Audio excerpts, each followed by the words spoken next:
Hey kids, is anybody on?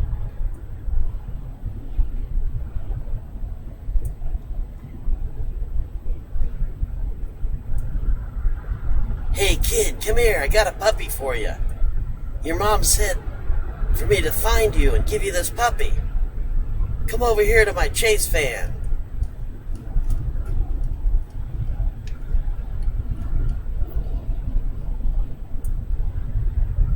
I'll show you a puppy in a tornado.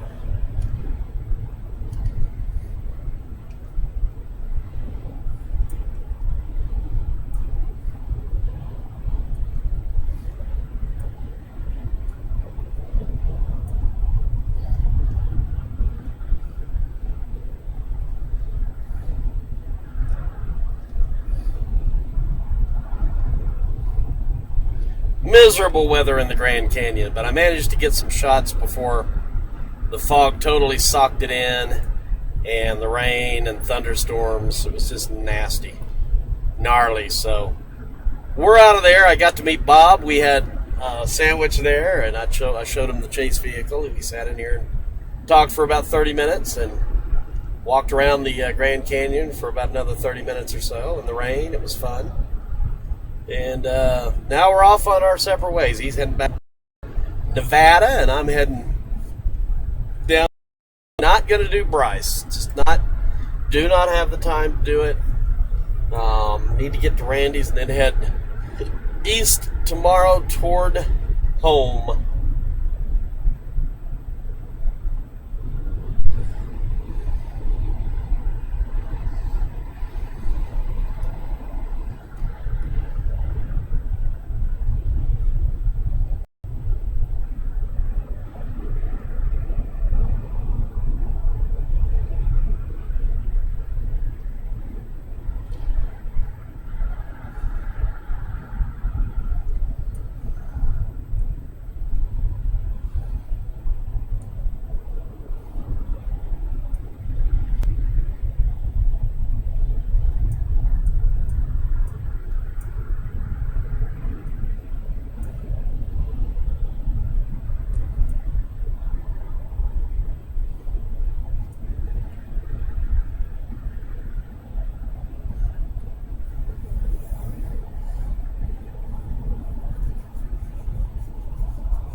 Headed down to Randy's.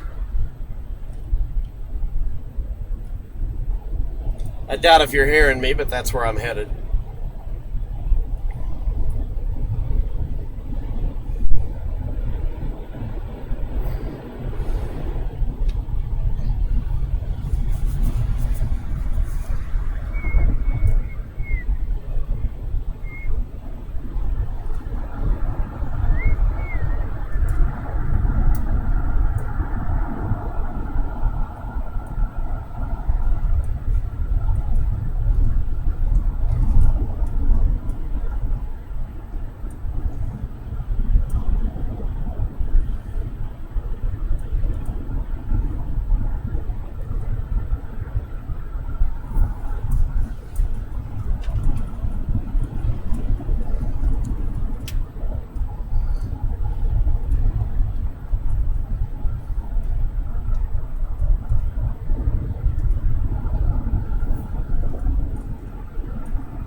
Alrighty. Wow, look at that signal. Where'd that come from? Shit. Should have turned that off and back on earlier. I don't know how long it'll last.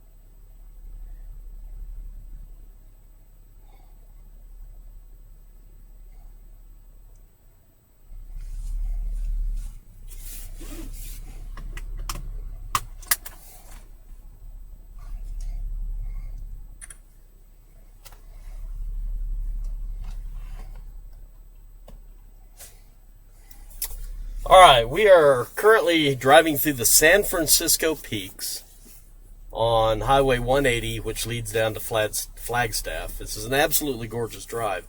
First time I've ever taken it. And the mountains are just awash with aspen trees. There's one mountain that literally is nearly just, that's all it is. It's either grass or aspen trees. And it is just spectacular. So it's a nice drive. Going to be meeting up with Randy down in North Phoenix here in a couple of hours and getting Hampton back. Yes, Randy will return Hampton. We'll stream it live. So Hampton's, the reuniting of Hampton with me occurring in about 2 hours. So you're going to want to definitely stand by for that. And we will have a signal at that time, no doubt, because we'll be in Phoenix. So I'll be streaming probably on Facebook and also on StormscapeLive.tv.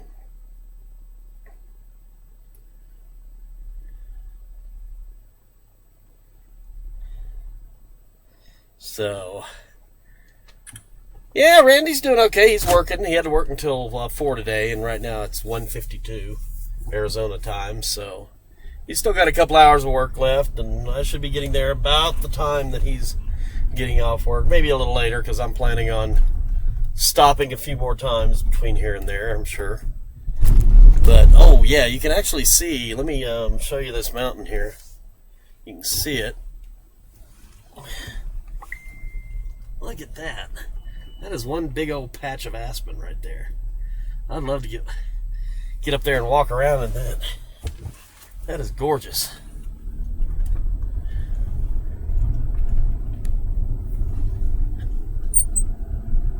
Now, my friend Sandra, who went out on one of my tours, spot tours, she says that there's a stand of aspen somewhere that you hike up to and you walk into, and it's just absolutely amazing. And I'm wondering if this one is it. I'll have to ask her, because she said it's a huge stand of aspen. Groves are known, grove of aspen. So, yeah, that might be it. Wow. I'm looking at it now. It's pretty amazing. There's a road that heads up that way. Huh. Oh, me darn. I'm always game to take the road less traveled. I don't know how long the stream will hold, but let's take a look at it. Yeah, really, it's big hill. I mean, that would be considered a mountain in Georgia. Sadly, that's where my mindset is these days. So I can't really turn around here. I'll go back over here and turn up here. I'm sure there'll be a turnaround. But I'm very interested in seeing if I can get a little closer to that grove of aspen on that mountainside.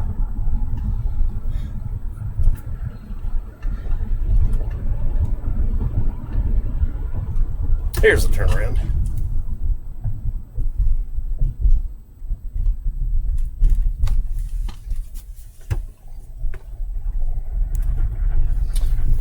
Coming? No. The nice thing about this road, too, is it's fairly quiet. I mean, I've been on it for 30 minutes or more now and have seen just a few cars, which is nice. Now, this might be a restricted road. Once we get to it, we'll find out. But most of the roads out in national forests, which this is the San Francisco Peaks National Forest, are open to the public. You know, you run your own risk, enter at your own risk type thing. Yeah, it's a National Forest Road, National Forest Road 151. So, well, let's see. It looked like it was in fairly good shape for a little while. We'll take it up here until it gets too gnarly for us, and then we'll head back. You know, you never know what you're going to see when you get off the beaten path. That's the neat thing. And I've got a little time to work with. If Randy has to wait around a little bit for me, that's not going to kill him. A little bit of pothole activity there, but not too bad. Entering wheeled motorized restriction area. Only use roads and trails. Alright, good. So there won't be any four-wheelers up here and crazy nuts in their motorcycles. Alright. Let's see where this goes. Signal still looks good.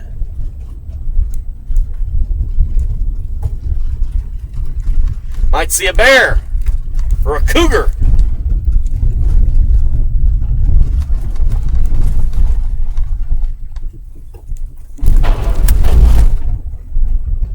Why, there's a cougar right there. It's a woman 35 years and older. No, just kidding. I've noticed we've got a lot of cougars who watch my live stream.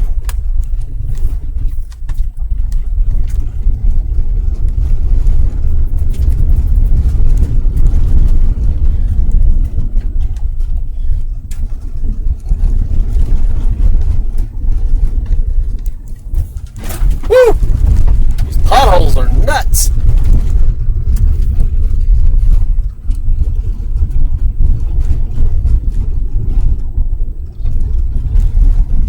Oh, there's that grove of aspen. We're real close.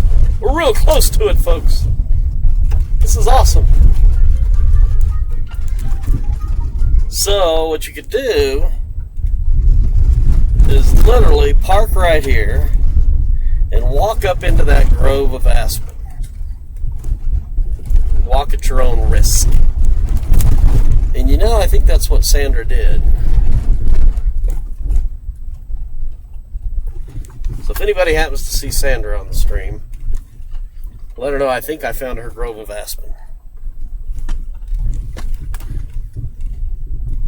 Wow.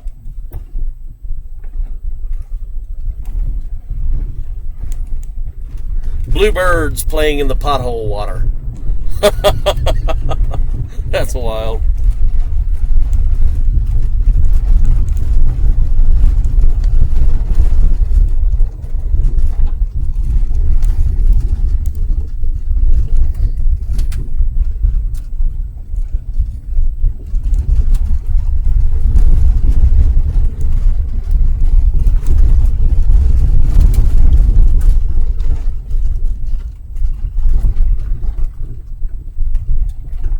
This almost appears to be a little campsite right here. In fact, I do believe it is. So let's drive on down into this. It's actually another little road that leads off into another part here, but what I'll do is I'll turn around and kind of give you guys a shot of those aspen trees from here. I'm going to get some shots too. This is a beautiful view of them through here.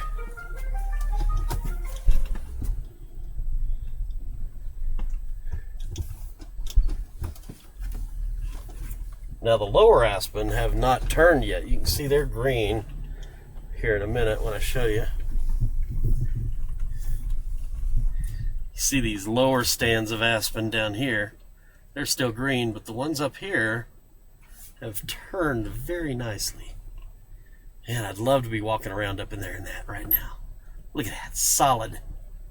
Solid gold and orange. That is pretty.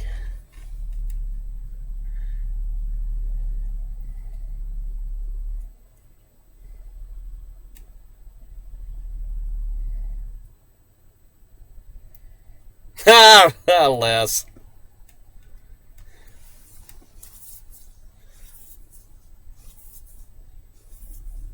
Isn't that pretty?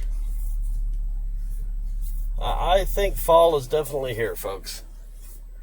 There's no holding it back. I have documented for you that fall is here. If you're still suffering with heat, trust me, it won't be much longer, and things will be much nicer for you. Check this out, folks. Now, this area was ravaged by a forest fire. Doesn't look too long ago. You can see the old burned stumps. But the larger pine will survive a forest fire. Check this out. It will burn their trunks. Just blacken them. This is a massive pine tree in front of me.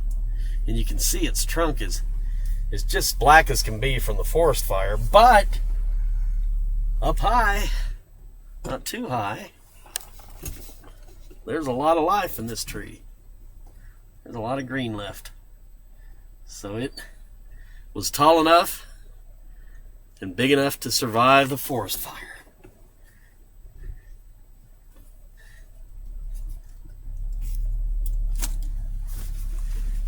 If all trees could be so lucky. Well, I don't know where this road goes. I'm sure it goes off into a very, very quiet, remote area. It'd be nice to spend the night there tonight, but I've got other places to go. But if you want to just get away from the world, trust me, there are still a lot of places like this left that you can do just that.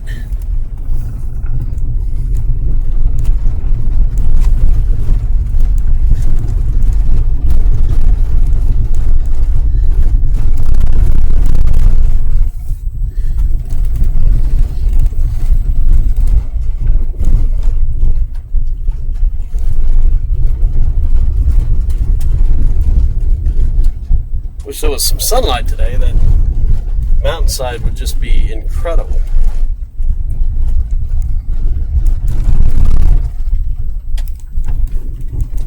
That hillside, I should say.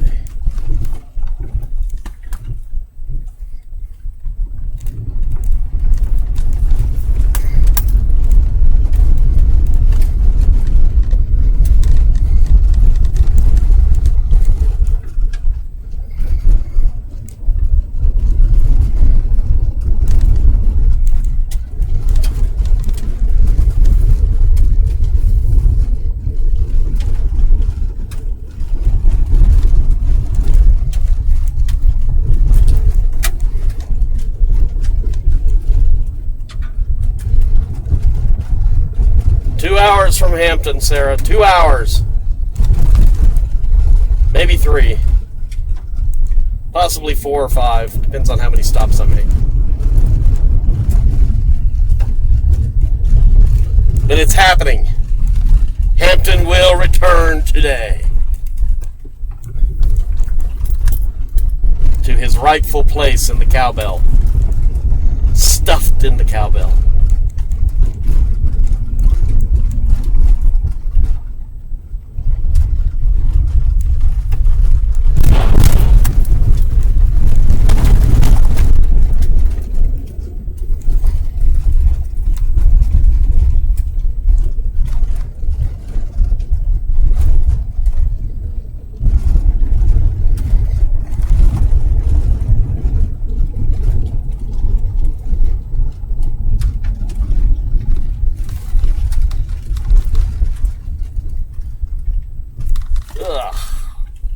Damn. That wasn't too bad.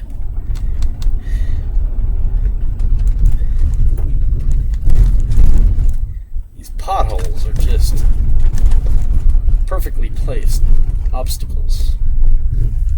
All right. Back to the main highway.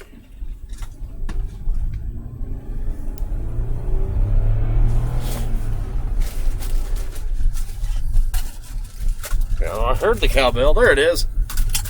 There we go.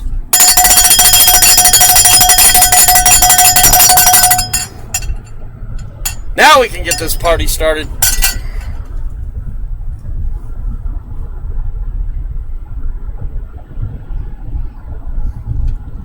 Folks, I'm shocked we have a live stream, so if it drops down to next to nothing, don't be surprised. But we're pretty close to Flagstaff and some ski areas right now. And then once we leave Flagstaff, we'll be going down the mountain toward Phoenix. So chances are we may actually have a fairly decent live stream for the next couple of hours until I meet up with Randy. So keep your fingers crossed that that's the case, with just a few, 5, 10, or 15-minute outages from here and there.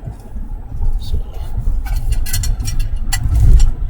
elevation right here is 8,000 feet. Just been milling around in 6,000 to 8,000 foot elevations for a week now.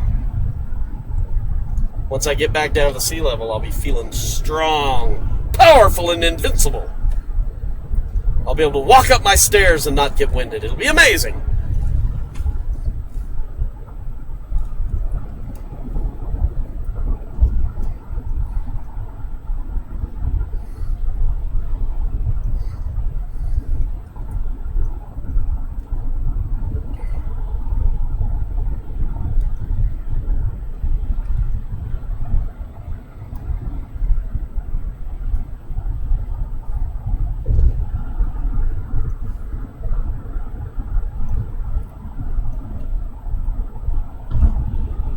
Hard to believe this is Arizona. A lot of people, when they think of Arizona, do not think of the mountains. They think of only desert. And trust me, there's a lot of desert in Arizona, but there's also beautiful mountains as well. A very diverse state in terms of its topography and geology and all kinds of really cool stuff. You can go drive an hour and go from desert to mountains. And, it's just really cool to be able to do that.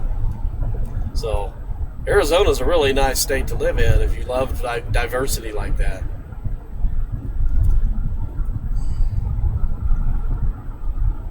Tell you what, I was suffering that first day. I didn't tell anybody.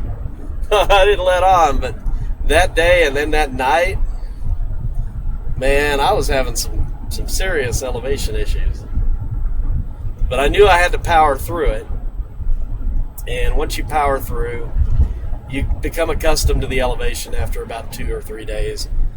So, yeah, everything's cool now. But when I first got out here and first went up to like 11,000 feet, it's like, yeah.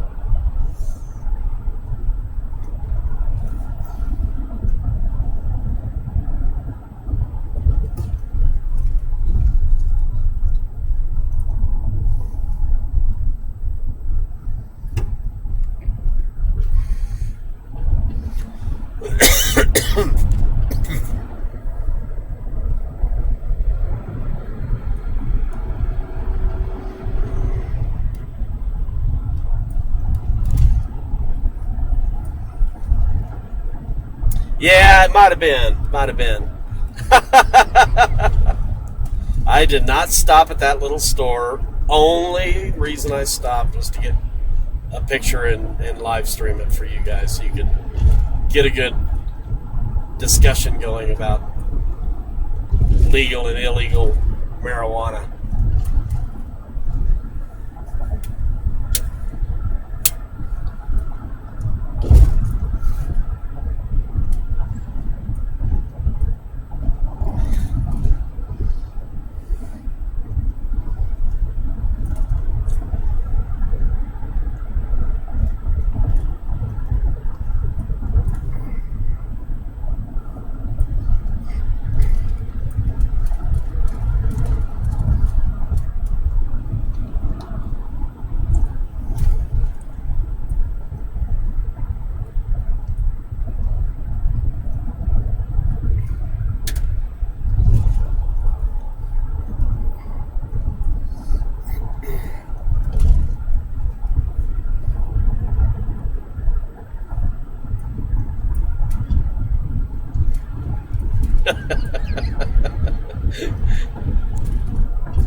Sounds like something my dad would have called it back in the 60s, you know. Goddamn damn hippie smoking that damn hippie lettuce.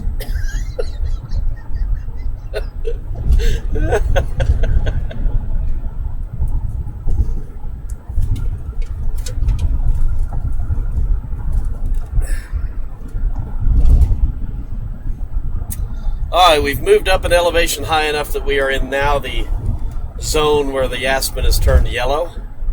So we're starting to see a few of those aspen trees here along the side of the road that are yellowing up very nicely.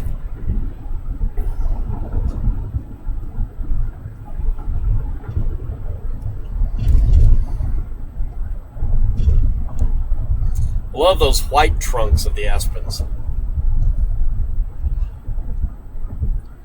Just that contrast between the yellow and the white trunks, green pine trees, just makes for a pretty picture.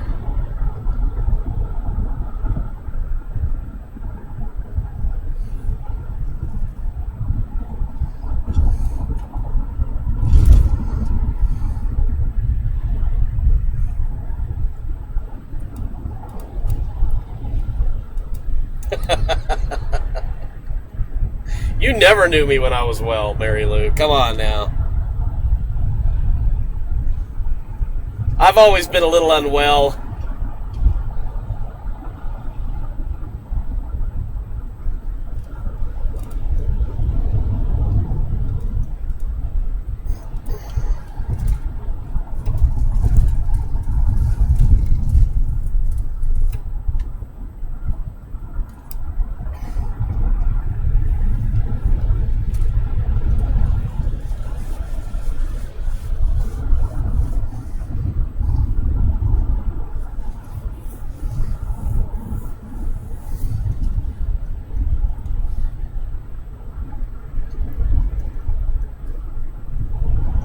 Nope. I've always been a little different. Never quite fit in. I was always that square peg in the round world, in the round hole world.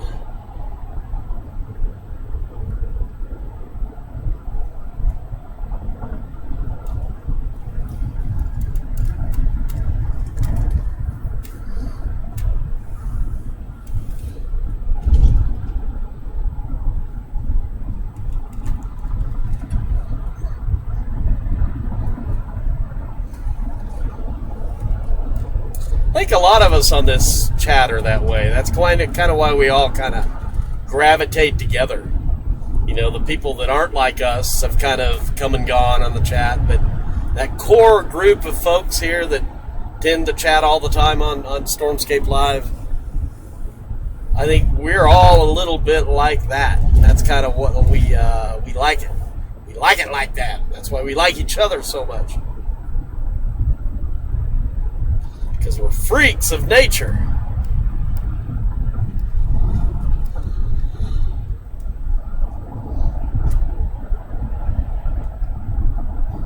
"57 degrees Fahrenheit up here, folks."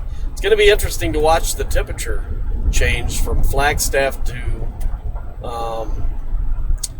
Phoenix. I should probably put the weather station on top so we can get a reading of the temperature as we go down the mountain.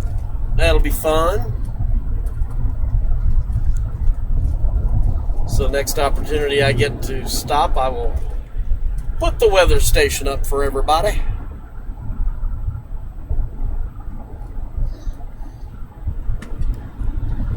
Yeah, I'm kind of like the Earth. I'm a little tilted on my axis. I definitely have 4 seasons.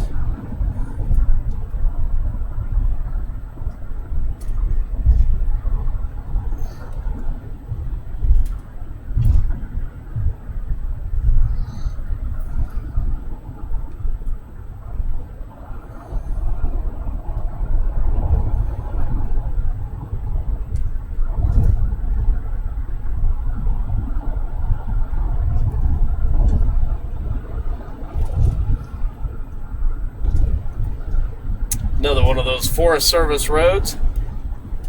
Takes you off into who knows where. See, that's what's nice about these Forest Service roads. You have no idea what you're going to find down them. I mean, it truly is a mystery road, if ever there was one. There's no indications. There's nothing you can really look up that's going to tell you information. You just go and you find your way down that road and you explore it, and you might find the most amazing place you've ever found in your life down one of these roads. Or you'll find a serial killer chopping people up and throwing them in a campfire. You just never know what you're going to find. Okay, I've got a mountain for you now. If I can find a place to pull over and put my weather station up, I'll stream this mountain. Sylvia was making fun of my hill earlier because I called it a mountain. Well, by God, I've found a mountain, damn it. And I'm going to stream it. Maybe. Maybe not.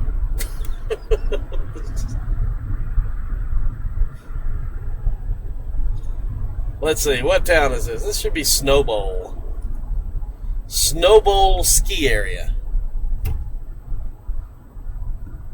Ski lift, lodge, and cabins. Half off wings. Happy hour 4 to 6 p.m. That looked like a quaint little place. Probably happening in the winter.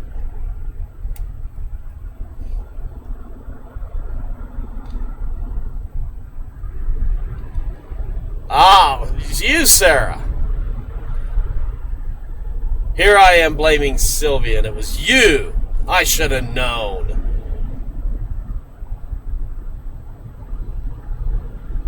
That same person who called me the Gorton's fisherman in my yellow rain gear. Yes, you.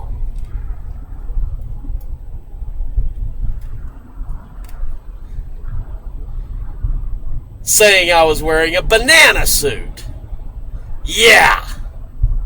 Uh-huh. Should have known. Should have known. All right. Here's a nice little camping area, and here's the mountain.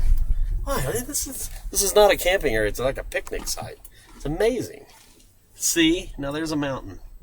It has a cloud at the top of it. That tells you it's a mountain. Look at there. Look at that peak.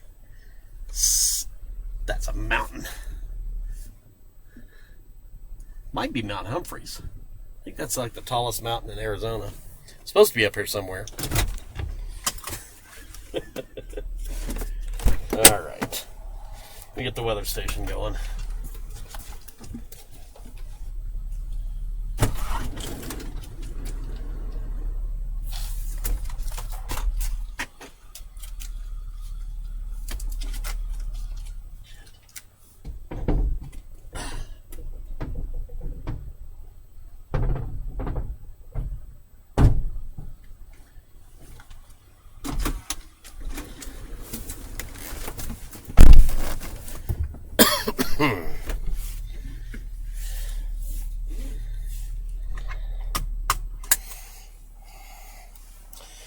Yeah, where's the snow? Snowbowl. I think it would be covered in snow, right? Alright. Nice little tour of the facilities here.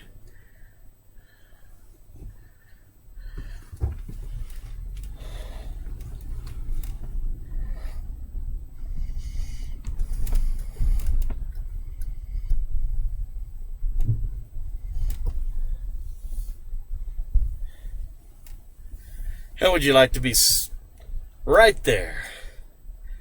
Right there at that little picnic table having a nice meal right now. Wouldn't that be awesome? So quiet, secluded.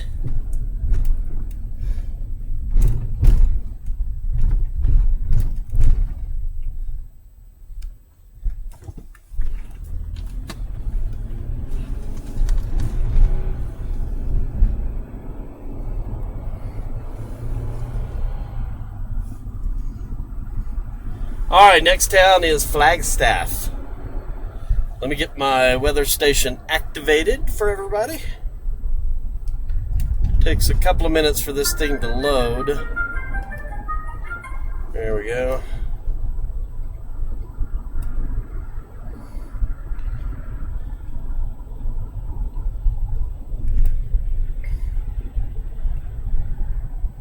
So all this information is archived under the Weather Underground site for StormscapeLive.tv. So if you go to the archived weather stations information on Weather Underground, you type in StormscapeLive.tv search, and it'll bring up all the archived data for temperature, wind, humidity, barometric pressure, rain, all that stuff. So weather station is now active, so if you just click on the live weather tab on StormscapeLive.tv, you'll be able to monitor the outdoor temperature as it should rise rapidly as we come down the mountain from Flagstaff. So right now it is 62.3, and it might actually drop a little bit more because it's been in the car. It might actually just kind of need to adjust a bit. My car thermometer, which is pretty accurate, is showing 60. So we'll see if that moves at all. 62.2. So 60 to 62 right now.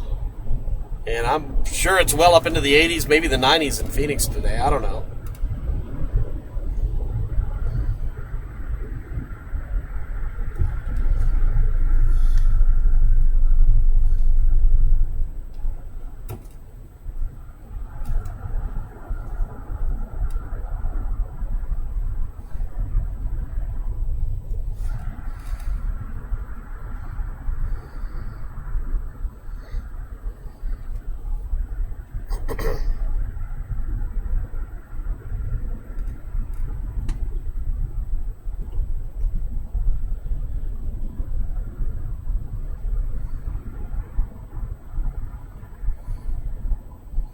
Entering Flagstaff. Elevation 6,906 feet. Founded in 1882. America's first STEM community.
Ah, 69, my favorite wind speed.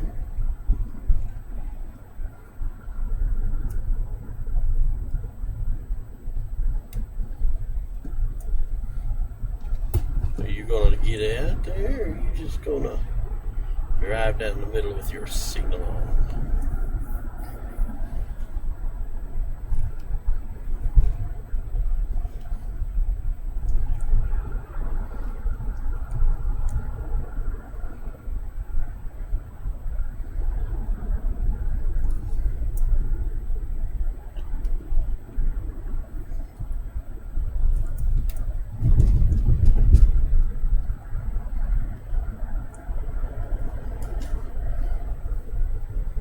I got my first oy vey of the day. I'm sure many more to come.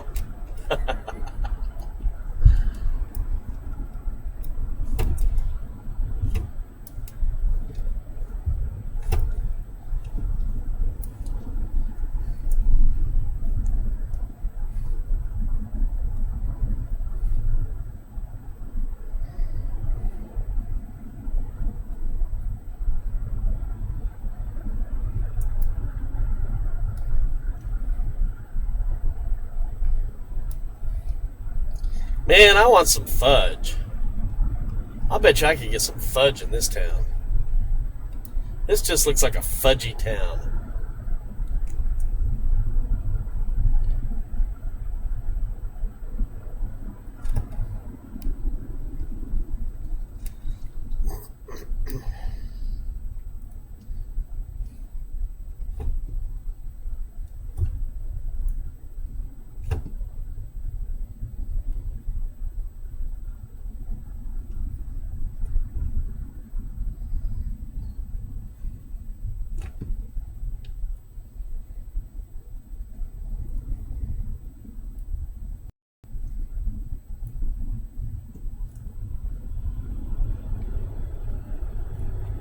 Flagstaff, Arizona.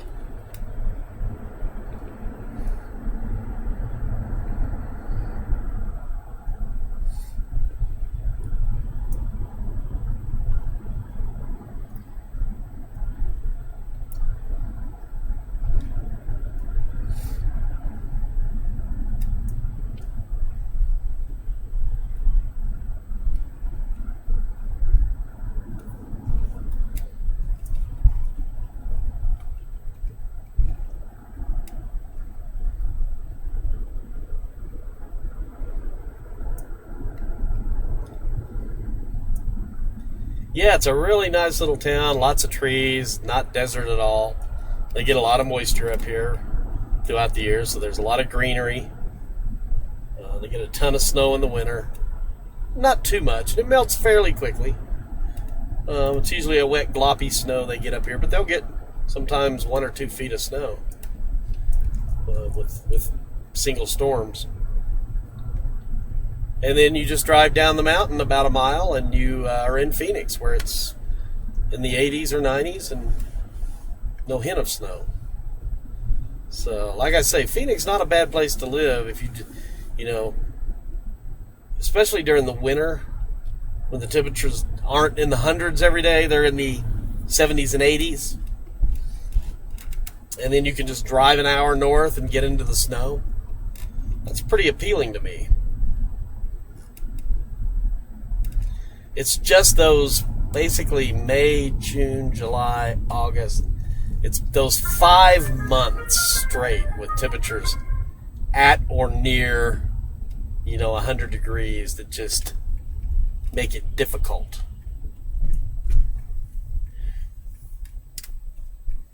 Make it very difficult.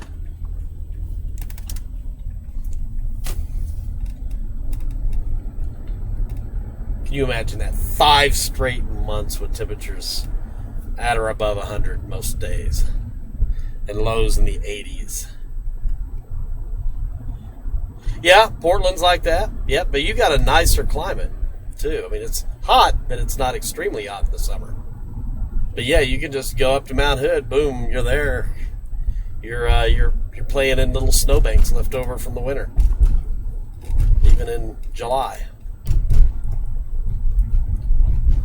Yeah, there are a lot of places like that. Where I live in Atlanta, it's kind of like that. I mean, just a few hours drive, couple hour drive up into what we call the mountains, the big hills. You can get temperatures will drop from like the 90s to the 60s. So that's a nice change of climate. You'll go from, in the winter you'll definitely see snow up there. So if you want to see snow, you can just drive a couple hours north and you're in it. The Lowell Observatory right here. This is a very famous astronomical observatory. Astronomy. The Lowell Observatory. Many discoveries have been made at this observatory.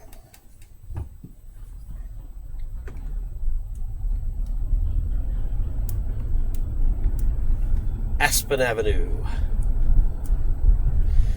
All right.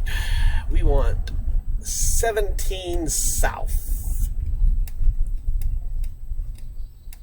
So when we go down the mountain on 17, folks, that's when you're going to see the temperature change, and you're going to see the basically the vegetation go from this very lush to nothing.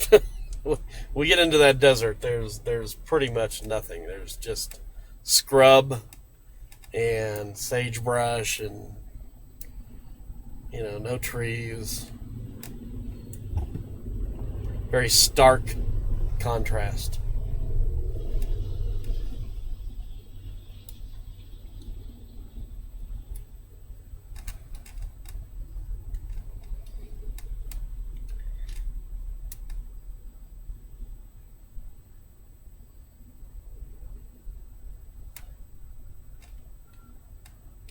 I think they have a who was it? Was it Glenn Frey that sang that, or from the Eagles? I mean, I know it was the Eagles, but I mean, who was it that was the main singer for that song? But anyway, they have a statue of him with a guitar over his back, standing on a corner in Winslow, Arizona. I thought that was kind of neat.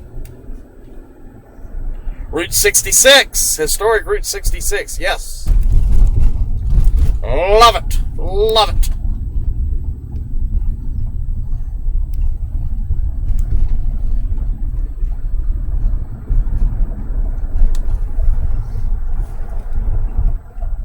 Guns.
Now, if it wasn't so cloudy, we would probably take a little detour over to Sedona, which is a beautiful area.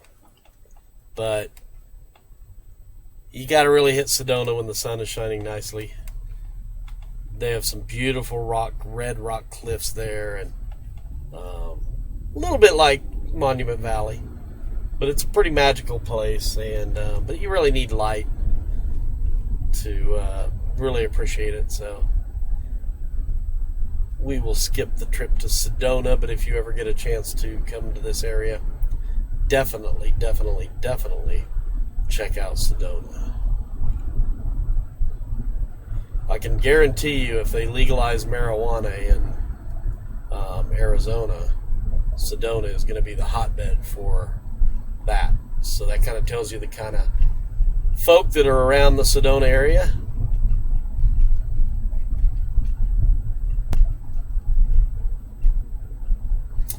And isn't it interesting that the legalization of marijuana, the number one thing that it does is provide money to the schools. And there is no evidence in Colorado that high school students are partaking in marijuana any more than they did prior to the legalization.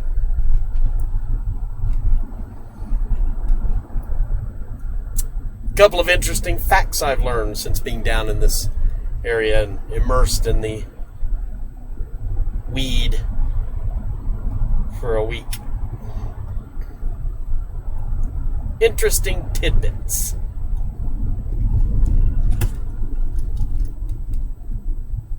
Hey, bike rider. What's up?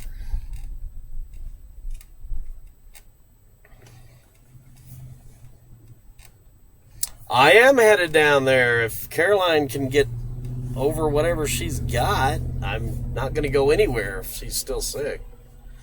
But next Wednesday, the Outer Banks of North Carolina could be interesting, or it could move right up to Florida. And if it does that, it'll be before Wednesday for sure. So, yeah.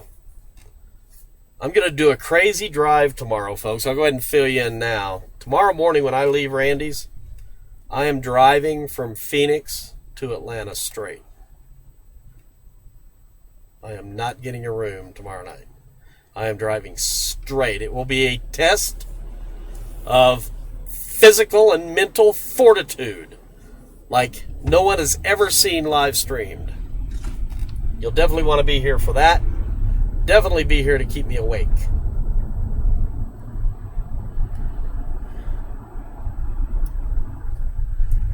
Oh, she's got about 10 different things wrong with her, but the problem that's bothering her the most here recently is just her stomach. She's been very nauseated. She's got a feeding tube. She's got severe IBS and a lot of other stomach issues. So she has just been extremely nauseated. They're doing some blood work on her now. Hopefully we'll get the results of that tomorrow. And then that'll kind of give them a course of action on what they need to do and what it is wrong with her, if there's anything wrong with her. She's in college and under a lot of stress that she puts on herself because she's a perfectionist. So a lot of this could be just related to stress. And she tends to get worse physically when she's stressed. All of her illnesses get worse whenever she's feeling stressed. So it just might be that. So it might just take the end of this semester to get her to feeling better. Till then, we just have to power through it. Yeah, she's missing me, no doubt about it. So I miss her, and that's another reason I'm cutting it short. You know, just want to get back to my animals, my kids, back to my big old empty house.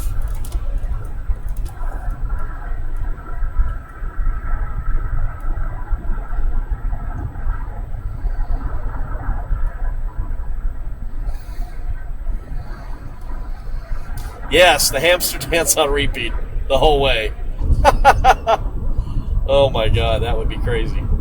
All right, I think we're on 17 South now, folks. It's a straight south shot to Phoenix. In fact, I can see off in the distance there. The clouds clear away. It's looking like a mostly sunny day in Phoenix, as always.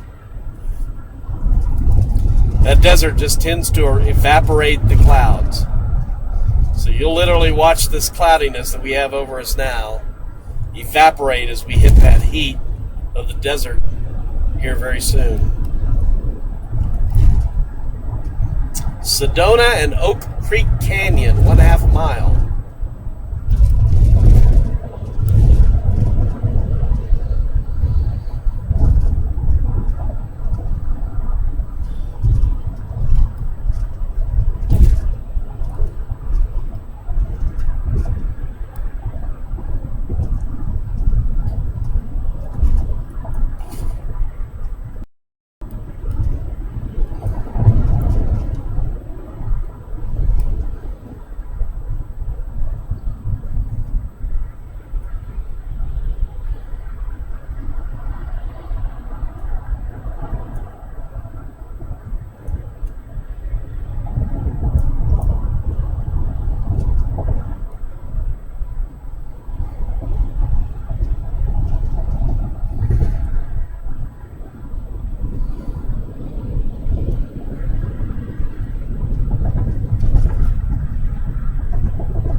Well, I don't know if it's full of love, but it's full of cat hair right now, that's for damn sure.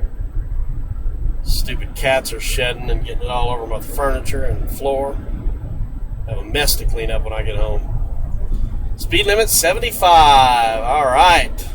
That's what I'm talking about. Hitting cruise as we head down the mountain. Watch that weather station. 60 degrees right now in the car. Probably 62 on the weather station.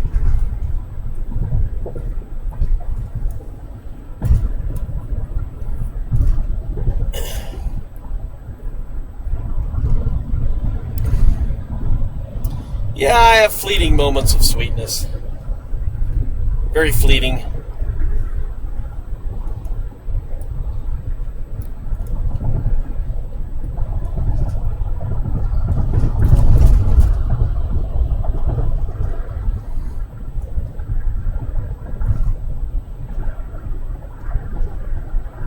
Yeah.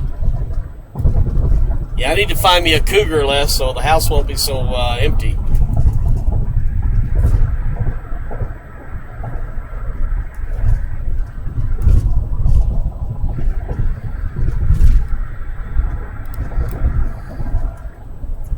Trust me, it's not cougars shedding in there. I wish.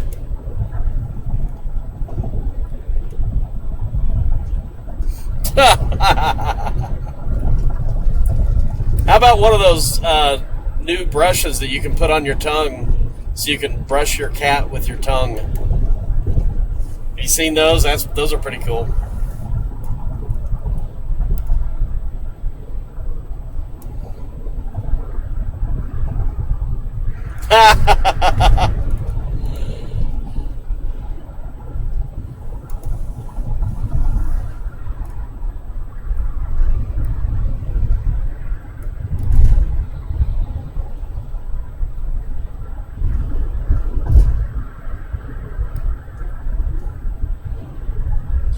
Yeah, Perry will be there, hopefully.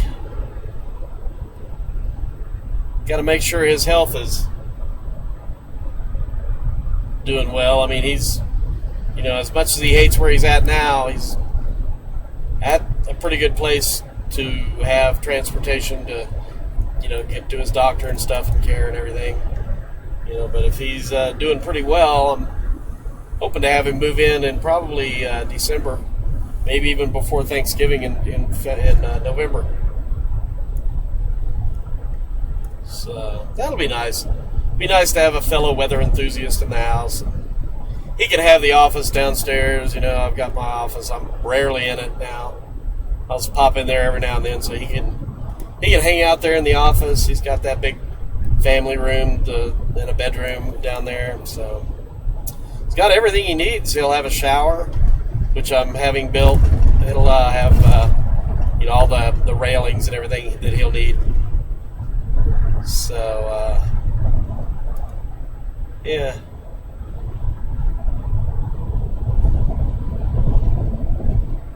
It will be. It's not right for him to have to be in that nursing home when he's as young as he is, my age and everything. So getting him the hell out of there. I'm springing him.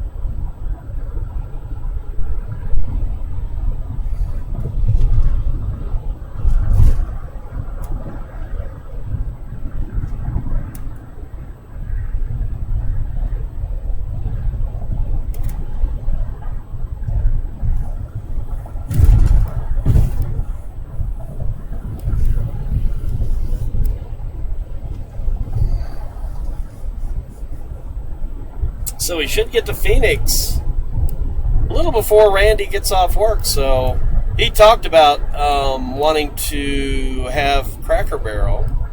So maybe what I'll do when I get down here is I'll just kind of find a Cracker Barrel in North Phoenix and kind of hang out, wait for him.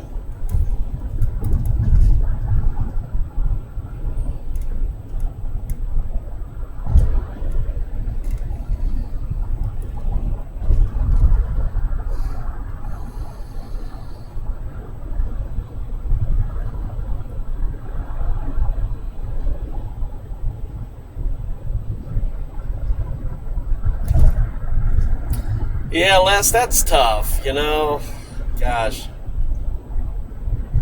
If you can tell, if you look in their eyes and because they speak with their eyes. And if you look at your pet deeply in their eyes and you just know that they want to go, that they're ready, then it's time to let them go. But if they still have some life left and if they're still licking you and showing affection and not really showing that, they've died, their souls basically has died because they have souls too. So, no, then don't put them down. But, you can tell. I've had enough pets, and I'm sure you have, to know that when it's the right time, it is the right time.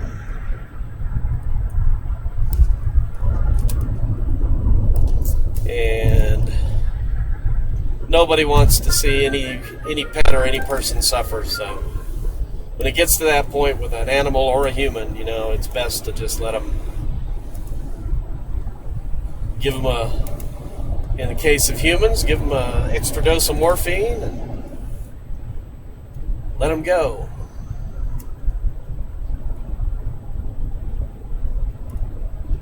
Yes, gonna have some catfish.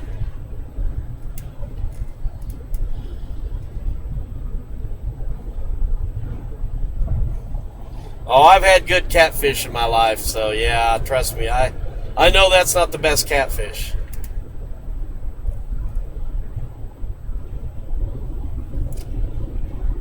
I do know that. I'm not really feeling any indication that we're going down in elevation yet, so folks, we're still kind of on this plateau, this high mountain plateau here, and we're not far though. Still 61, 62 degrees, nothing really changing temperature-wise yet. So I think we're going to be getting close though to the downhill slide.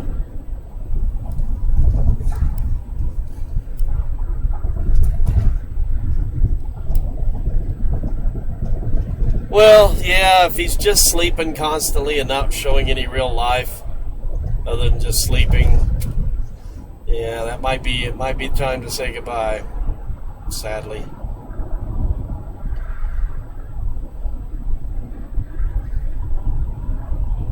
Beagles are such great dogs too, man. They are just the best, most affectionate, loyal, wonderful dogs. Same with Labrador Retrievers. There's several dogs out there that are just the best dogs ever. And it's especially hard when they die, because they have provided you such companionship and such love over the years, because they are just so loyal and just such wonderful dogs that it's, you know, makes it especially difficult with a dog like a beagle or, you know, some other breeds that are like that, you know, just real attached to their humans. All right, Patrick, you have a good night.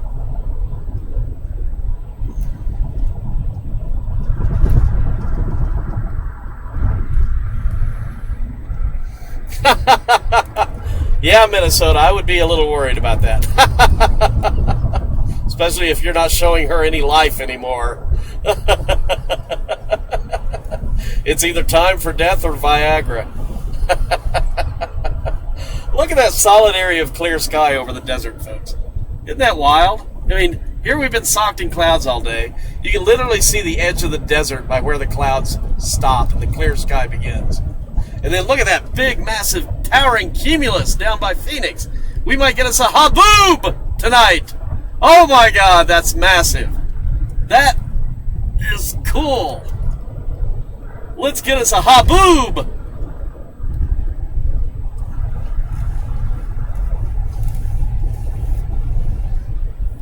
Well, good. That's good to hear, Husker. Glad the little guy is hanging in there.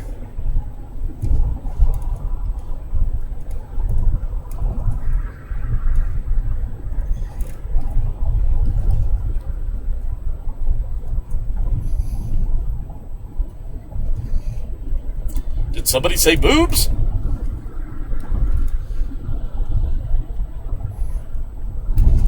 Ha! Boobs!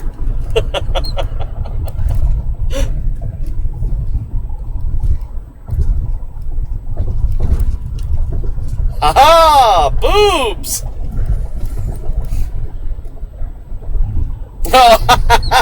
Sorry, I was just thinking about myself, so sorry to hear. I'm glad the big guy is hanging in there.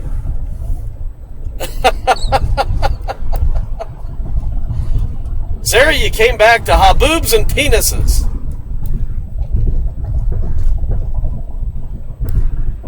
But would you expect anything less?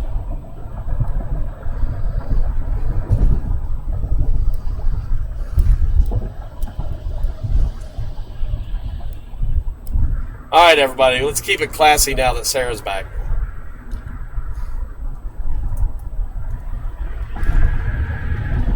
You know, we always try to keep it classy when Sarah's in the house. We don't want to damage her young, innocent ears.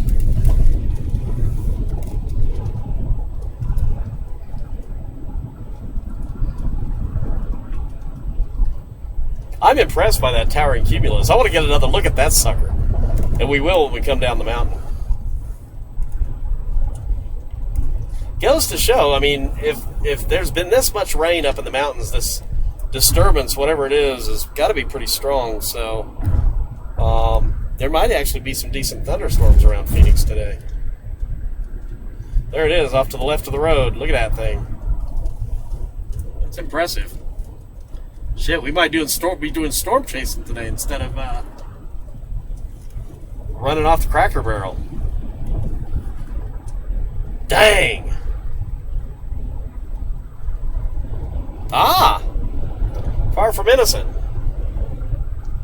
Good to know.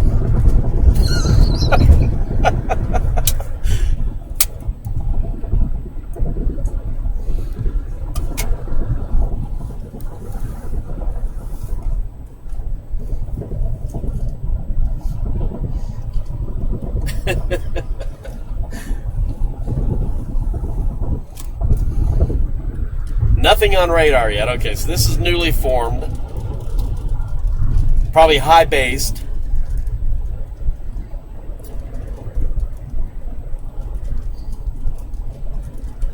Hampton ordered it for me. Yes! Thank you, Hampton.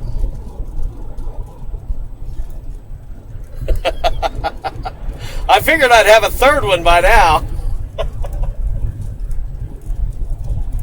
I saw it. I saw the second one.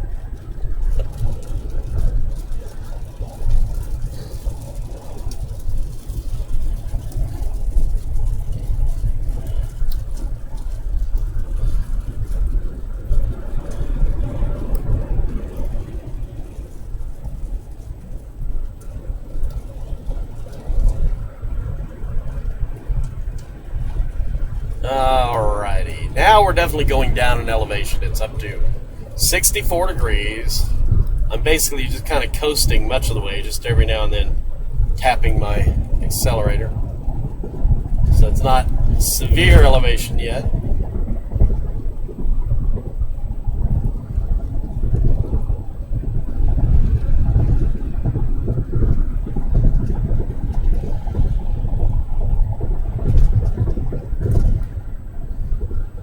One thing I do need to do tomorrow sometime, and remind me if you can, and maybe I'll have Randy help me with this evening, is I need to get an oil change. Surely I can find a quick lube place in Phoenix or Express Lube.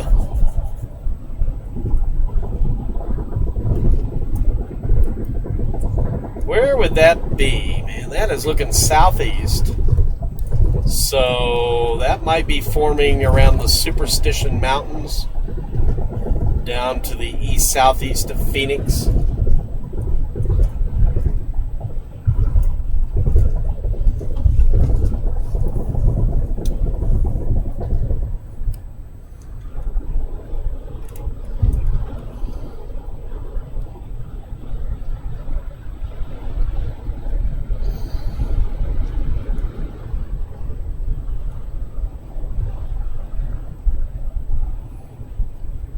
Prescott, maybe? Yeah. Coors Quick Lube Center. Wow. That would be down the road from the Bunny Ranch, I'm sure. I should have Randy take me to the Bunny Ranch tonight. We should make a run to Sin City.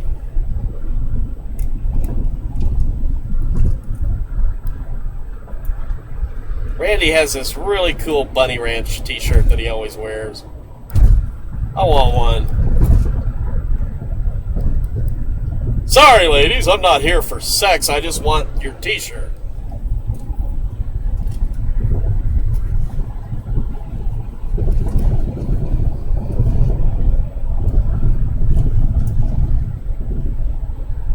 I just want people to think I had sex here.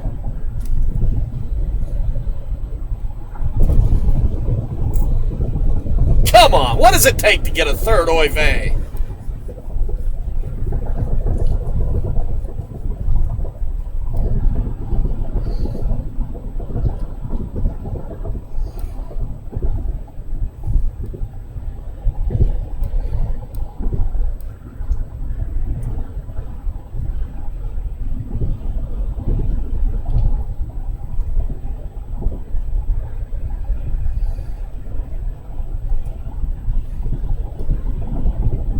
ha, yes. Success.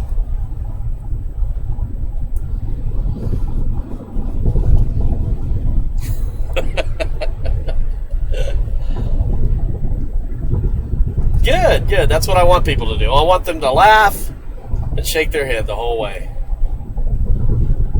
And every now and then I'll educate you about weather or photography or something stupid like that. But most of the time, it's meaningless, stupid drivel that hopefully makes you laugh, smile, or shake your head. All right, 116 miles to Phoenix. A little farther than I thought. I thought it was only like 75 miles down this hill, but 116 is not too bad. That'll put us in after Randy gets off work, so have to get with him and say, hey, man, let's go storm chasing, dude. I'll drive. All right, here we go. 18-mile downgrade, 2 miles ahead. So in 2 miles, we start our 18-mile descent from the mountain. Scenic view, 1 mile. No services. That must be the edge where you can look off into the valley. So we may actually stop at this scenic view up here, folks. Check out the valley, the towering cumulus. We should get a better look at what it's looking like. All sorts of things will be answered in terms of our future next 5 or 6 hours based on what we observe from this scenic overlook. 18-mile downgrade, 1 mile ahead. Dun dun dun, scenic view. Scenic view. Hey, Daddy, let's stop here. Maybe there are cowboys here.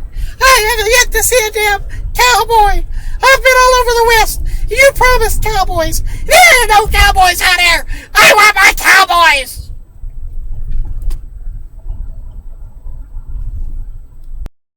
Sorry, son, no cowboys here.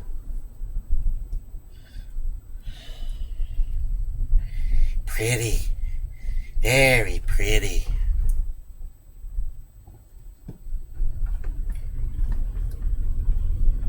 Alright, let's go over here.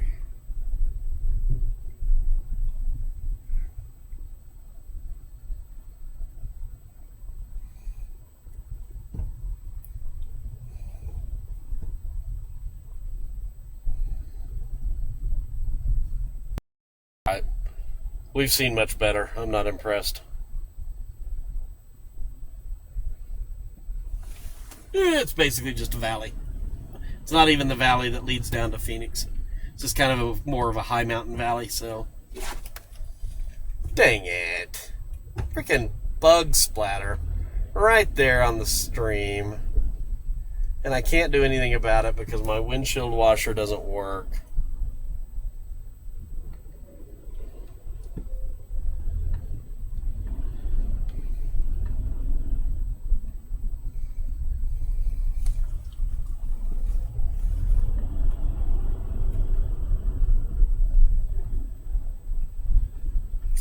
Slowest truck driver in the history of truck drivers in front of us.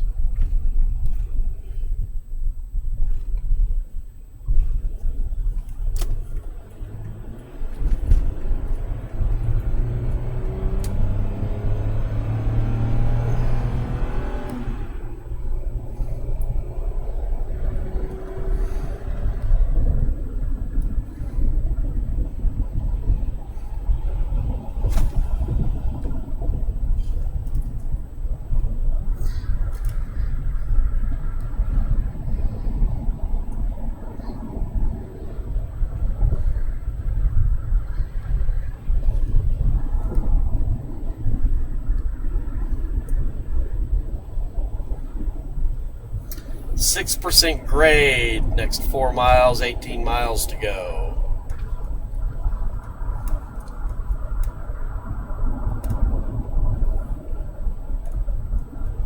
.65 degrees Fahrenheit on the temperature.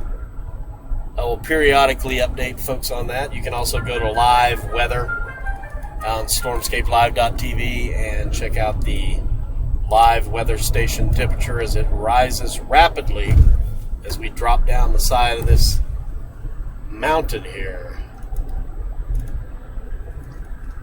Dropping it down into third gear. Saving on the brakes.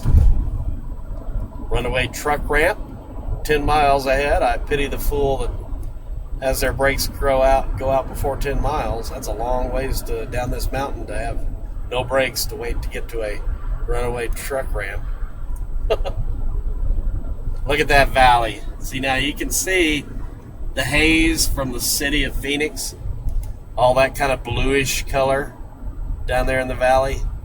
That is all the haze down there in the Valley of the Sun. All right, we have dropped down to 6,000 on our elevation now, 6,000 feet.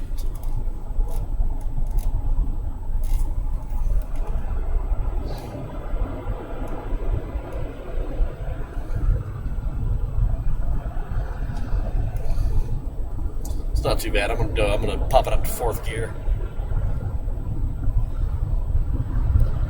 Nah, I just adjusted the camera a little bit and zoomed it in slightly.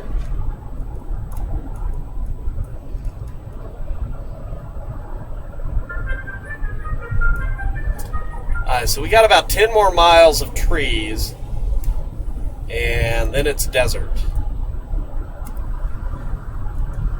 Nothing but brown, ugly, stark, kind of pretty in a way, desert.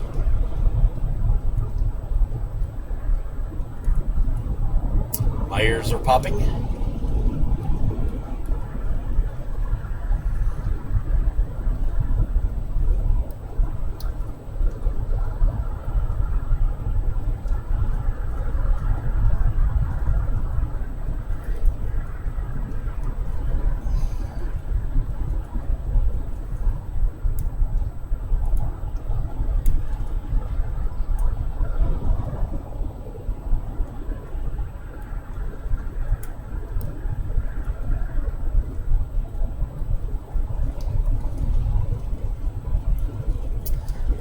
.67 Fahrenheit on the car temperature.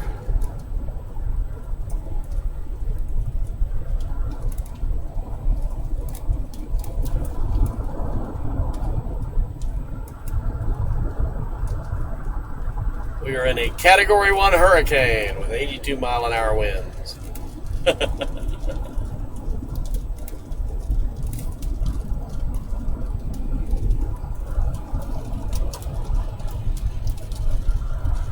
This little bit of rain might take care of that bug splatter. I'm really hoping.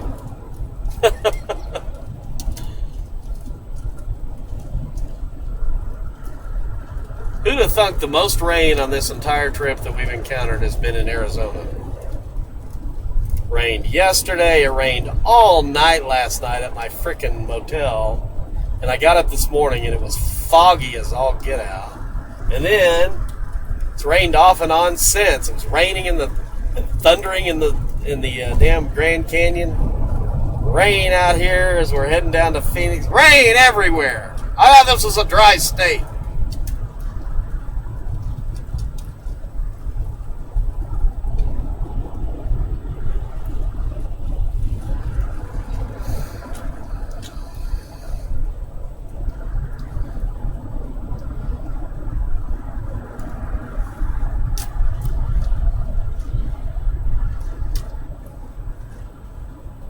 Oh, crap, I think that's it for the rain, and that was our last chance at getting any rain. And the bug splatter did nothing but smear.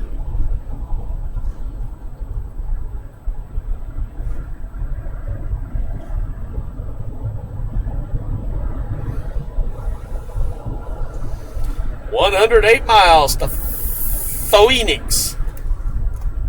Phoenix. Phoenix.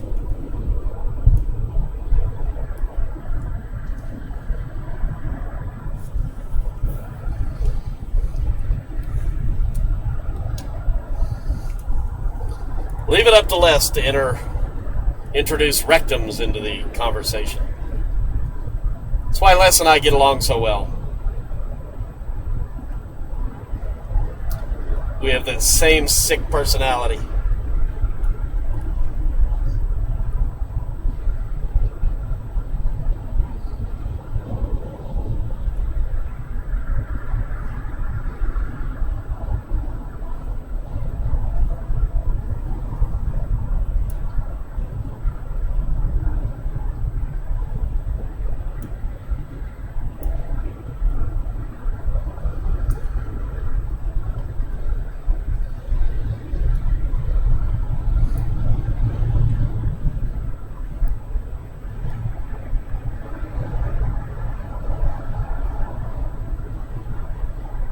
Oh my God, I haven't heard that song in ages. It's raining, it's pouring, the old man is snoring, went to bed and hit his head and he didn't get up in the morning. So many of these kid songs are so dark. Kid lullabies and songs. They're very, very dark. Poor guy was snoring, got up, bumped his head, and he died probably of a massive brain hemorrhage or something. And it's like, we're making fun of that. We're laughing and playing Ring Around the Rosie, singing about some poor old man who snores, who bumped his head and died. Poor Harry Carey. He did a Harry Carey. We wouldn't laugh at Harry Carey for falling and bumping his head. I have met Mike, yes. Met him several times. He's a fine gentleman. He's a gentleman and a scholar and a good father. And also a decent chaser.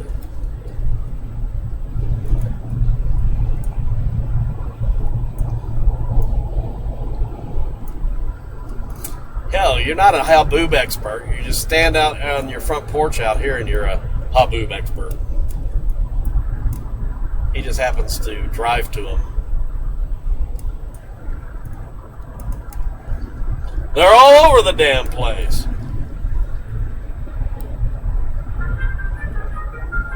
Except for the 2 weeks that I was out here. A few years ago. It seemed to be a haboob drought.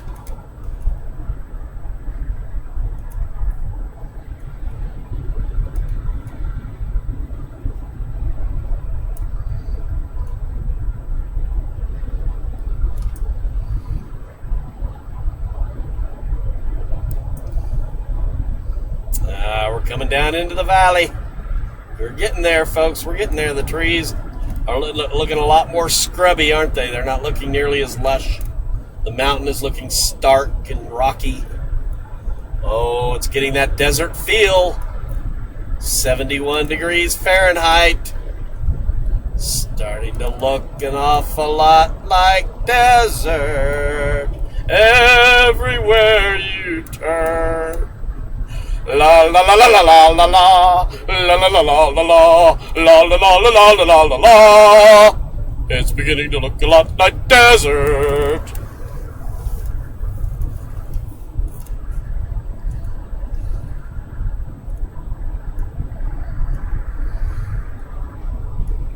We did meet him on the tour last year. Yes. On the side of the road. He was bumming a cigarette, I think, from passerbys. No, I'm just kidding. He was shooting clouds, shooting storms.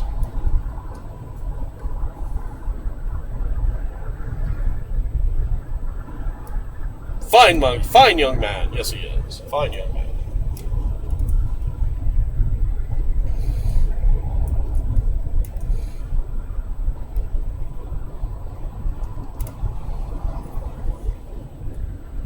I don't know, it might be the voices in your head, Cash. Better get that checked out.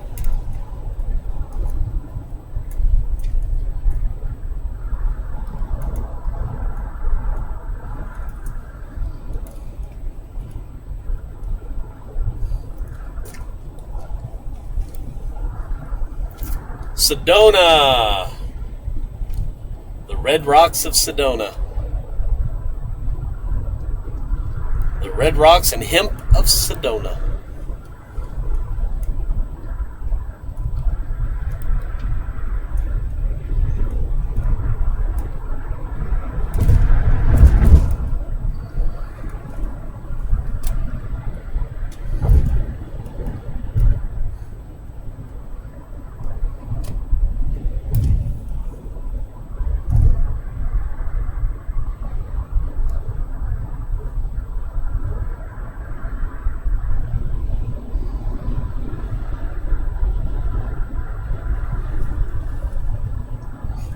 I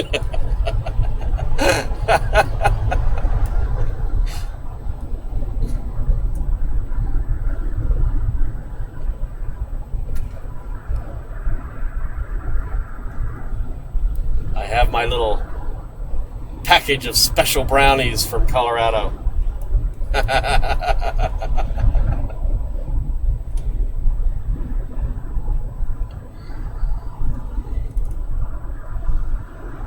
Brownies. I always think, I've said this before, I'll say it again, and it's always where my mind is I think of that To Catch a Predator show, and the little kid would offer the pervert brownies when he'd come to the house. Here, pervert, have some brownies. Oh, I thank you. All us perverts love brownies. And we talk like Bullwinkle. Isn't that weird?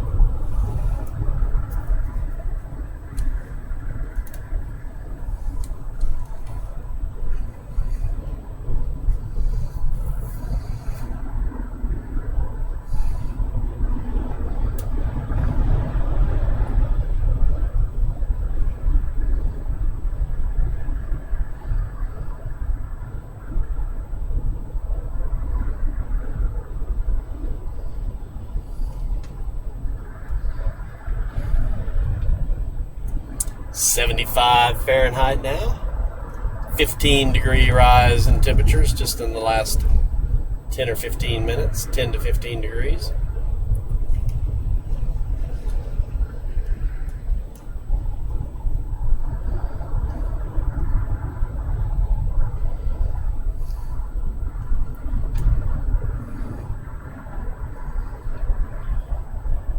Still 98 to Phoenix.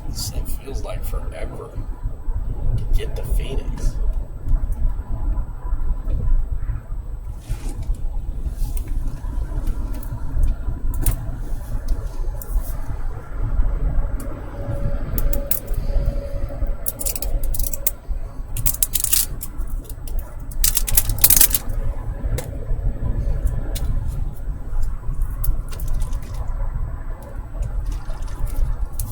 Haha, number 4.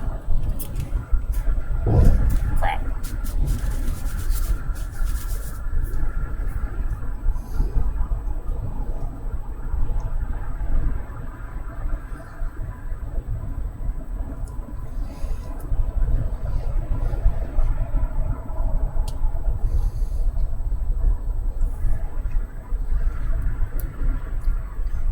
Yeah, I'm trying to get at least 6 or 7 out of you.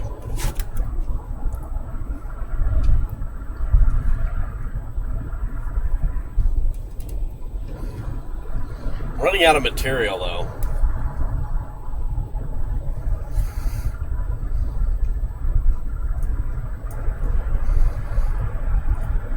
I've been rehashing the old stuff. I need some fresh new material. I'll think of some good fresh material over the winter.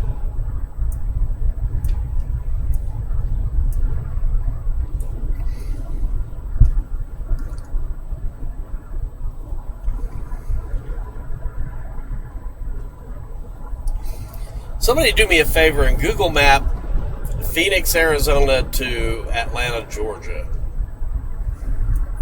And tell me how many hours it is going to take me to drive straight through to Atlanta from Phoenix. I kind of have a feeling I know it's definitely going to be over 20. It's probably pushing 30 or more.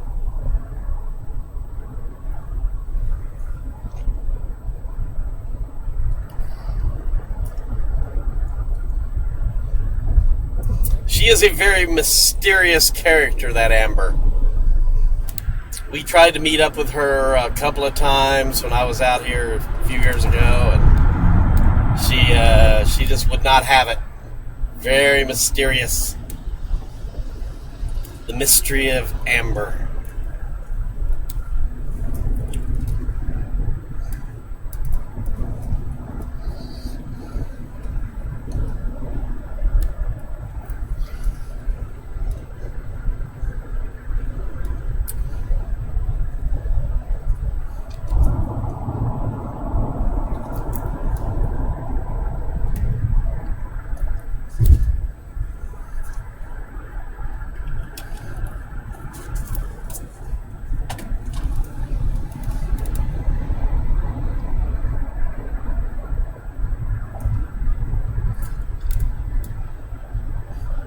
know, sometimes on the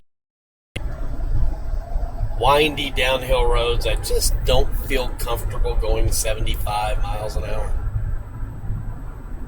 It's just something about it. I don't know what it is. It just seems a bit excessive. You really feel like you're on the edge.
So all day and all night and a little bit of the next morning. That's not too bad, 26 hours. I thought it'd be worse. I thought it'd be like 30, so that's good. Yeah. I've driven for 78 hours straight before. Sure, I had storms and stuff that I was chasing and doing things, adrenaline keeping me pumping. These long cross-country trips, you don't have adrenaline pumping, keeping you awake like you do in other situations.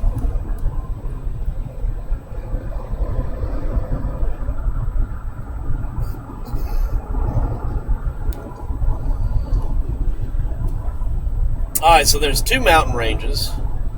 This is the first one that we're coming down. Now, in front of us is the second one. And then beyond this one that we're going to go through, we'll go through this mountain range or hill range. Then on the other side of that will be Phoenix. That will be the Valley of the Sun. This is just the Valley of the Moon. The next one is the Valley of the Sun.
So as I said earlier, before I was interrupted rudely by the stream outage, you'll notice another range of hills in front of us.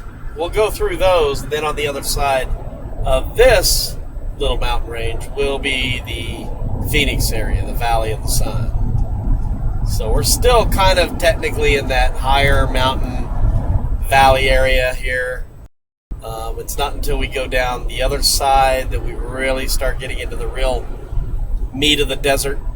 As you can see, still the hills are covered with scrub brush and trees, so there's a fair amount of moisture that these lower mountain ranges here in these hills catch that don't get caught down around the Phoenix area.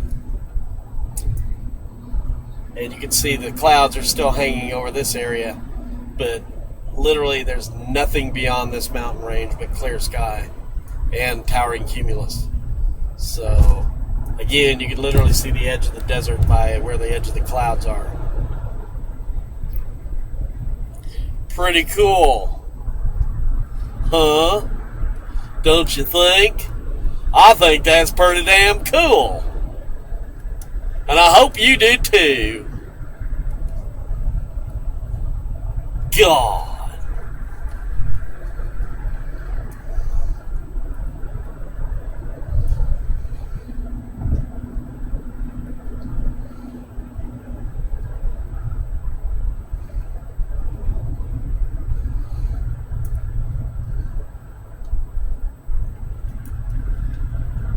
It's beginning to look a lot like Christmas everywhere you go.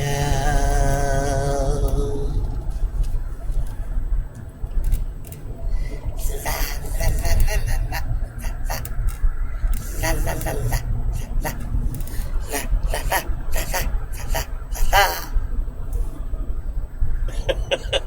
That's the stuff of your nightmares tonight, Sarah.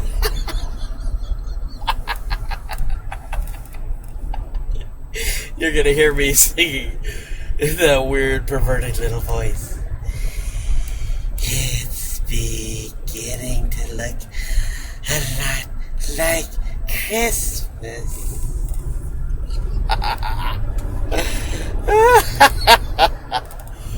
Oh, man.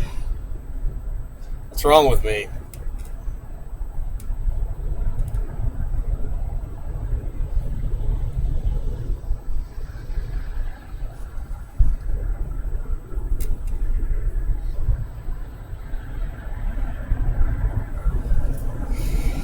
It's beginning to look a lot like Christmas. Everywhere Sarah goes. Yes, yeah, da da da da da. La ha ha ha ha ha. Sarah, it's beginning to look a lot like Christmas.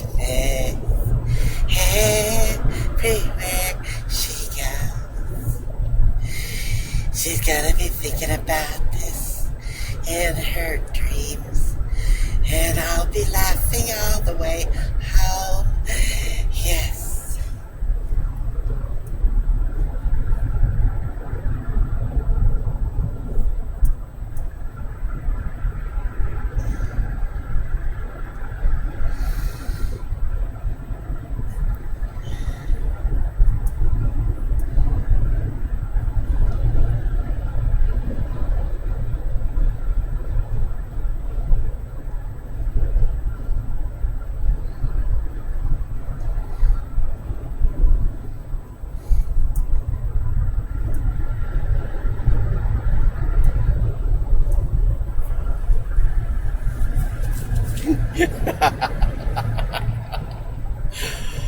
Oh, I thought I'd have that creepy song playing again. As the signal came back, I saw it was up to a pretty high upload. So for a brief moment there, I thought I would sing it, and then we lost the signal again. We're back now. I'm back. Now we're coming into the desert. Now we're getting into that beautiful brown look. Oh, yes. So lovely.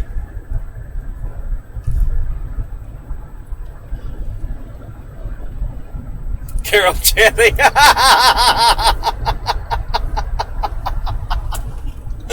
You're right.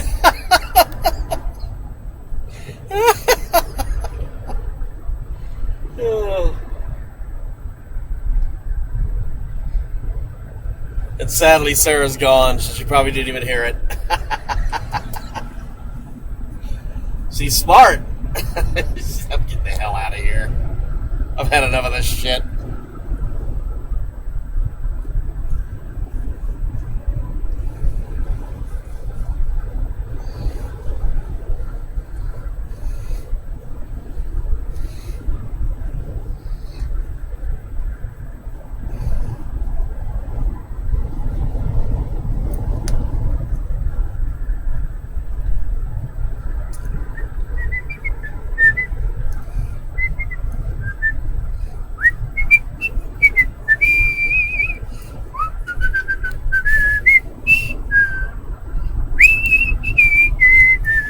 Oh, hey, everybody. And he's back. And he's gone.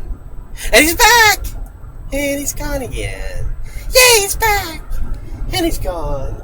I think I should be back more than gone from here on. Because we are getting close enough to Phoenix and it's flattened out. And I see cell towers on the horizon. I think we should be okay. For the most part. So Randy's getting off work in about 20 minutes. Excuse me. And I need to give him a call when he gets off and find out what the plan is.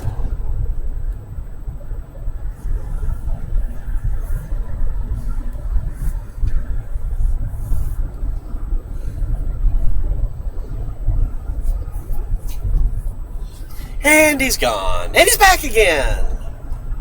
That didn't last too long, only about 5 seconds.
Run away. Run far, far away.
Y'all know when when I'd planned on going up to the Northwest, Sarah and I were going to team up for a couple of days of sightseeing and live streaming, and that would have been a fun experience. Could you imagine what could have been said on the stream if that would have went down? Sadly, my trip is cut short. But I'll get up there.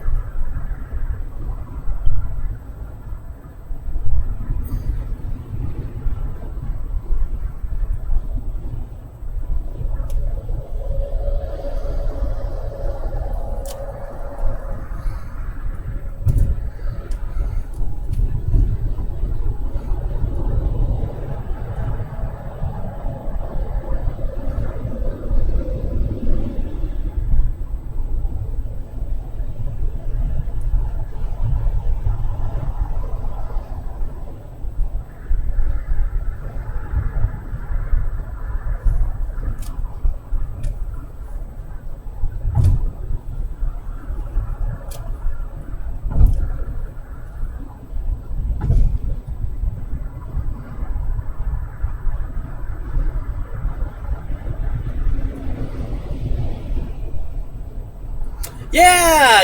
Anybody have any birthdays coming up in the next 12 months? Just let me know.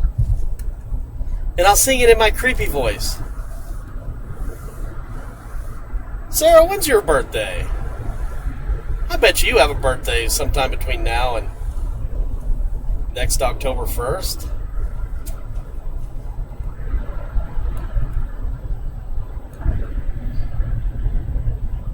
Bike riders got one in just 5 short weeks.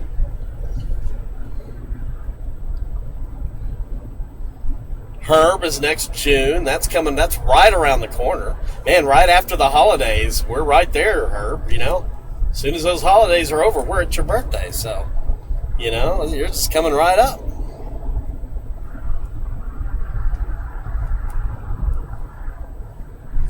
You know, if I sang the happy birthday song in that creepy voice, it would sound an awful lot like Marilyn Monroe singing to President Kennedy. That was really creepy. That was creepy. As creepy as I am, that whole thing was so creepy.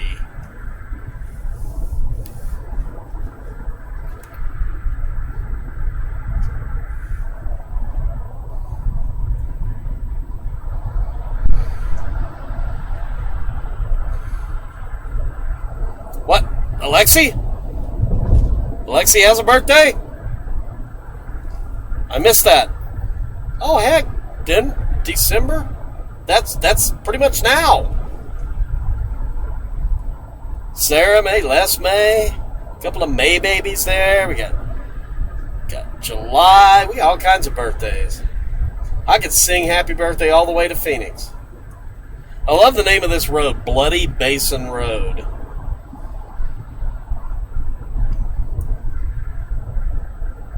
Signal is iffy. Yeah, we don't want a bad signal when we're singing for the peeps. So we want a strong signal.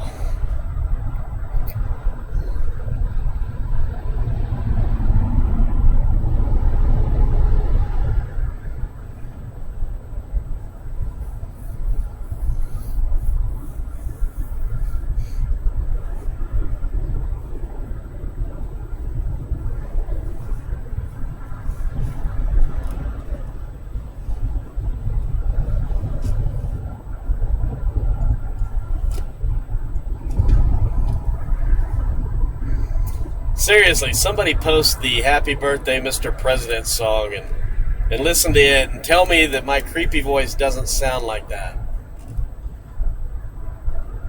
And when I sing Happy Birthday, you're going to think, oh my God, he sounds just like Marilyn Monroe, except with testosterone.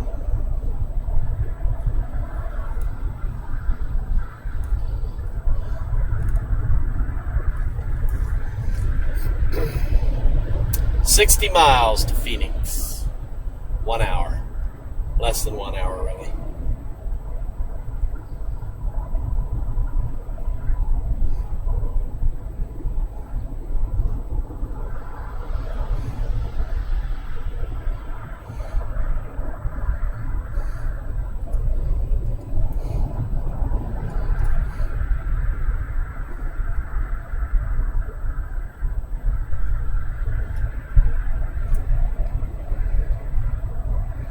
I don't know. Live stream's looking a lot more stable now. What do you think? Think we can sing it?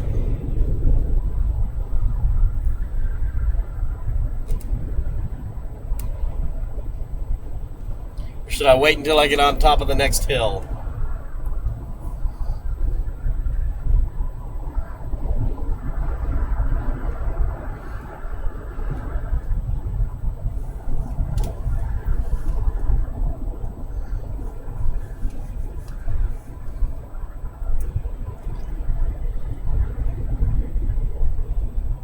Big 6-0. You still got a good 60 years left.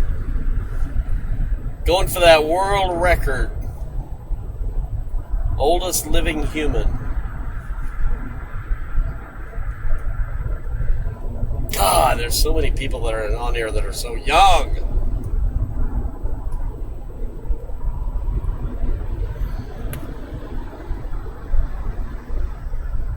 People born in 84. And I'd already been out of high school for 2 years. God dang.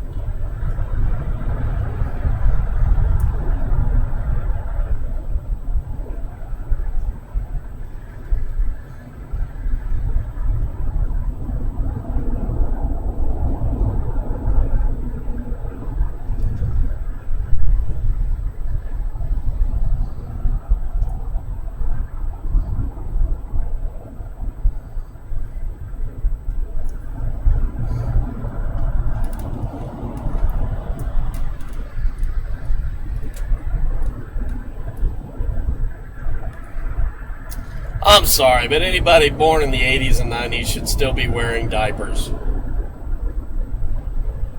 And people born in the mid-60s to the teens should also be wearing diapers. It's only a short period in your life where you're not wearing diapers. Make the best of it. Yeah, I'm jealous. All these young people with all vibrant and healthy and virile and damn. I'm none of that. I ain't as good as I once was, but I'm good once as I ever was.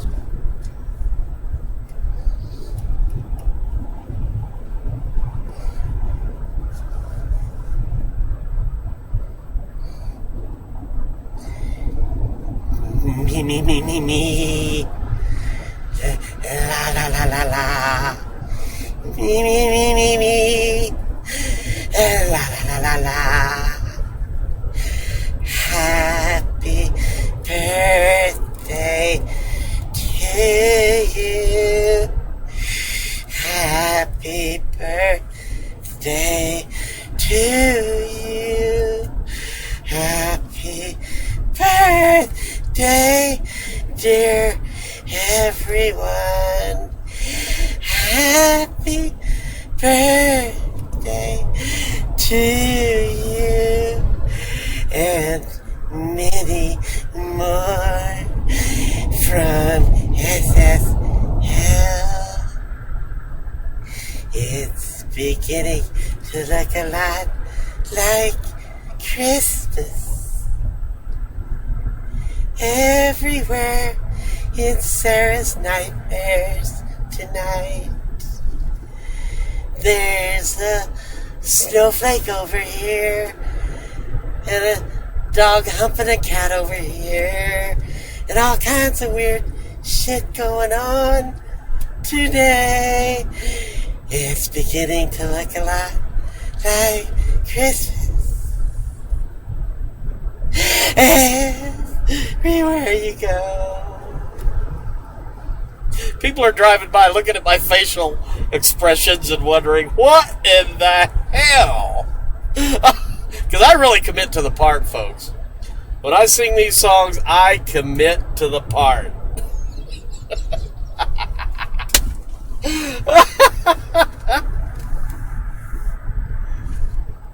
Oh, looky, it's a storm chaser, Bob. Ooh, what is he doing? Hurry, little Johnny. Let's get out of here. That's no storm chaser. That's a serial killer. Let's get out of here. It's Marilyn Monroe.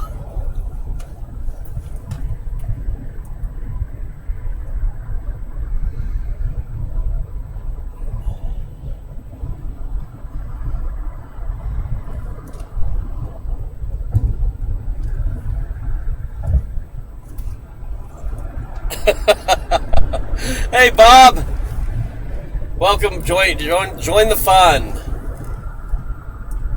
Ladies and gentlemen, Bob was at the Grand Canyon with me a few hours ago. We had a great time, enjoyed a nice sandwich, had some good conversation, got some pics. Awesome fellow. Glad to finally meet you, Bob. I don't even keep track of my miles. It's somewhere between 500 and 5,000 every day. So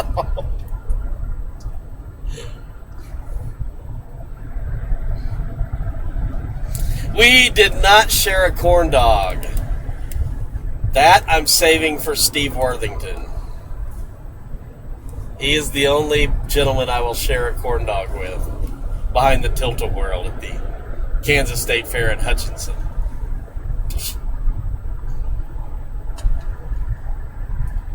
Bumblebee, no services.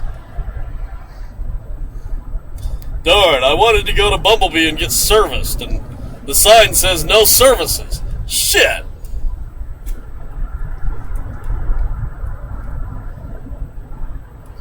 Yeah, Bob was there for like an hour and a half before I got there, saving a prime parking spot right up at the very front. I mean, there was a lynch mob forming, I'm sure. You know, he was pissing people off.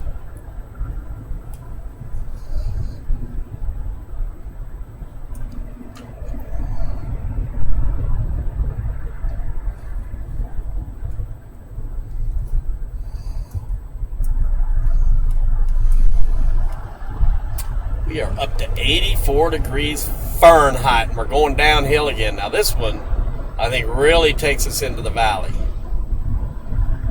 Because as you can see, we are definitely no valley right now.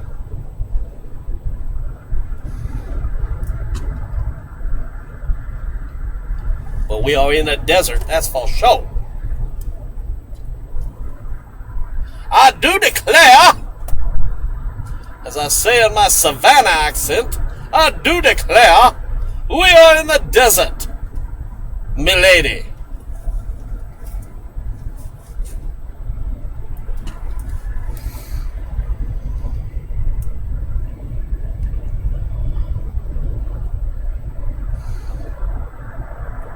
'94. Jeez.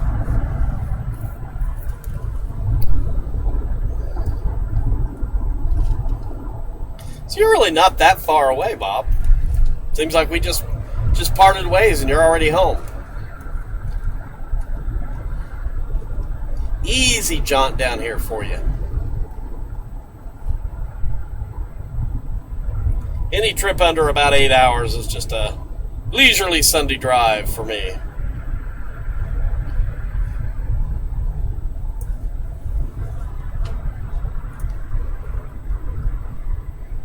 Oh, there's the cactus. What do they call them? The saguaro? We are in the land of the saguaro.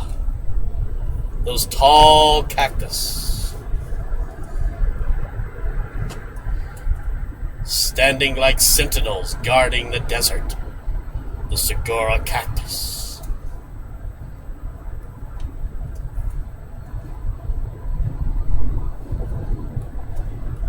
Now we're in the desert. You're seeing that and you're saying, okay, he's right. We're in the desert now. I do declare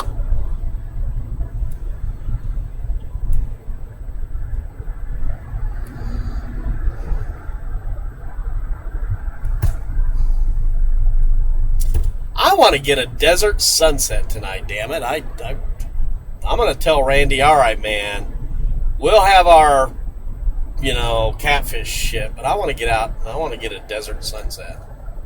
That'll be a great way for me to end my trip.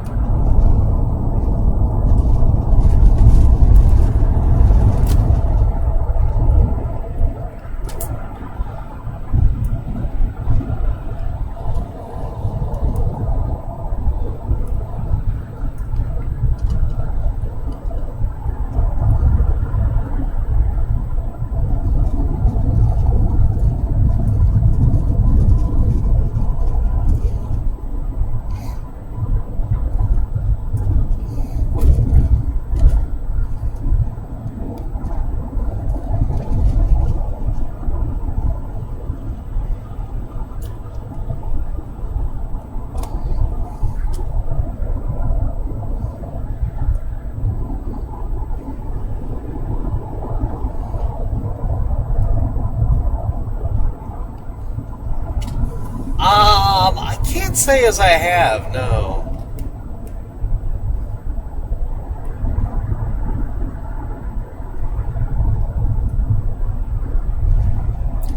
Still 46 miles from Phoenix. Oh my God! It's a long drive. Agua Fria River. Totally dry.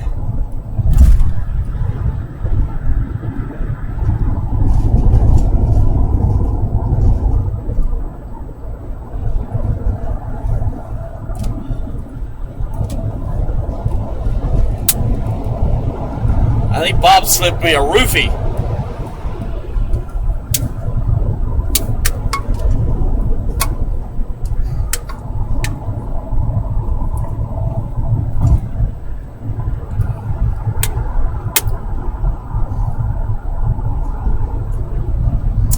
That was a very, very pretty drive, no doubt. We went up a little service road, forest service road, and saw this amazing grove of aspen trees on the side of the hill.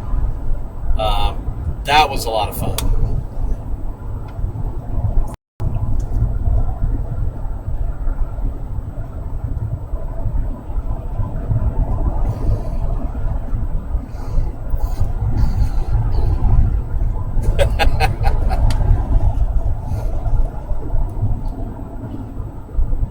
Ooh, there was a little ice cream place. Ice cream. Maybe I can talk Randy into some of that really good ice cream that we had that time.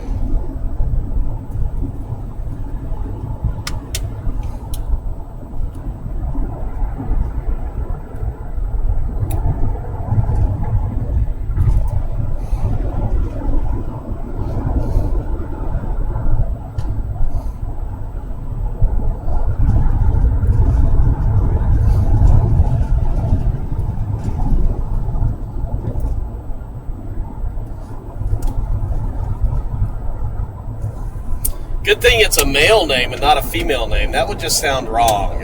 Recon Mission 6 is now heading into Christina. What? Is that what the kids are calling it these days? Recon missions?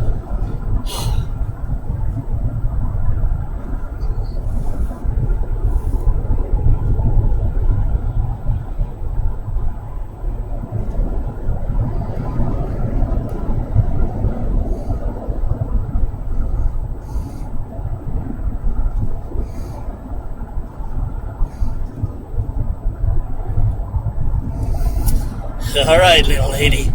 Pull your pants down. Recon Mission 6 is on its way. Yeah, baby.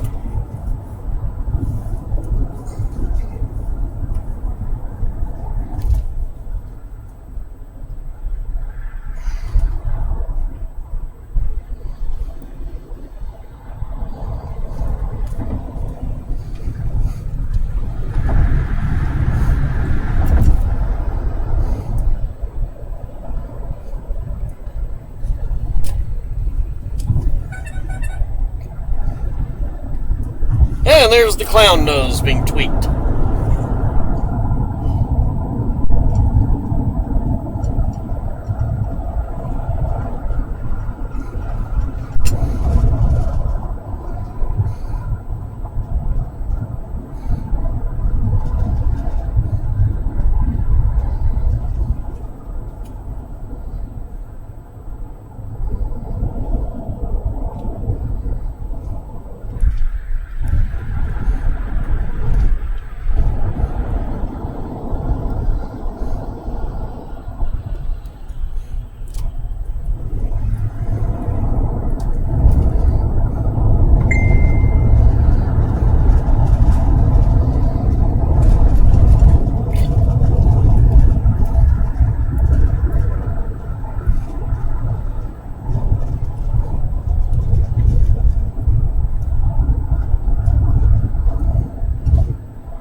number 5. I was about ready to say, if that did not get an oy vey, then nothing will.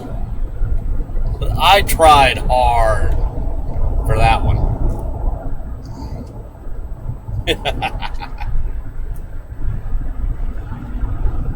What a handsome devil. Look at him standing there in front of his beautiful little flivver.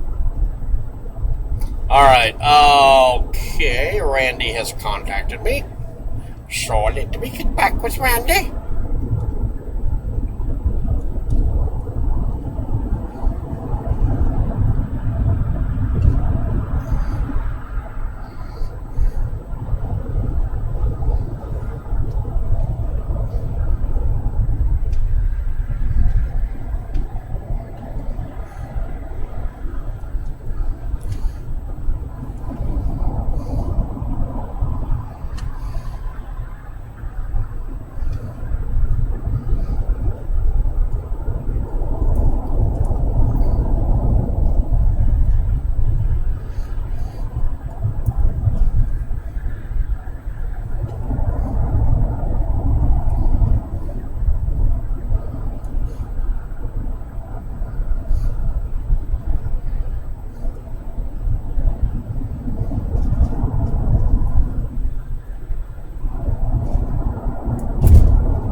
Hey man, it's me. I'm about 37 miles from Phoenix right now. So be there in about 30 minutes or so.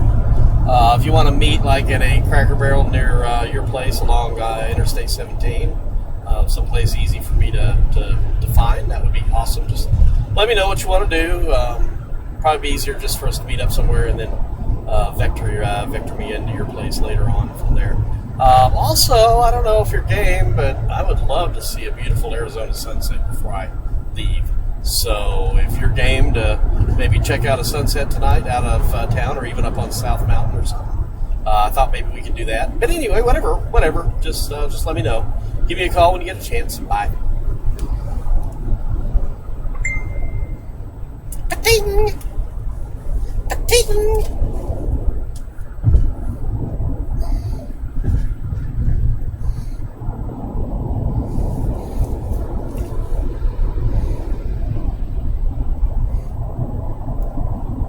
Oh yeah, he's got to bring Hampton.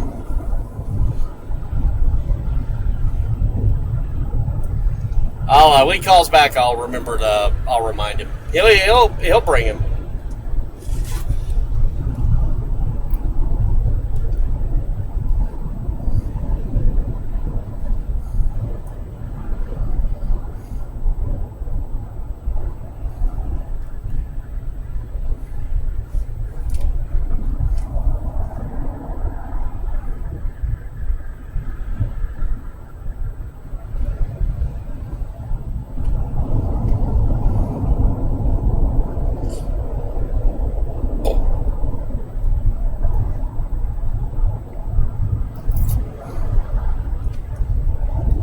Wouldn't be surprised to see Randy pop on the chat here briefly. So be looking for Randy on the chat. And there needs to be a public outcry for Hampton when he pops into the chat.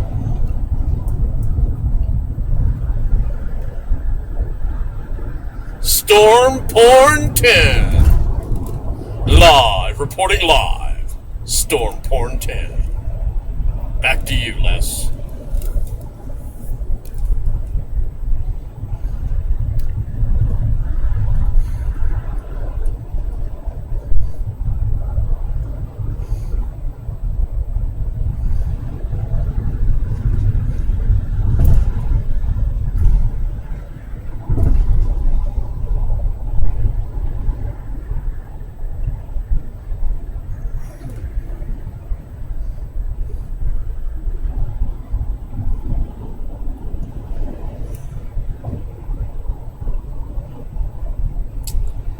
Dang, that's pretty.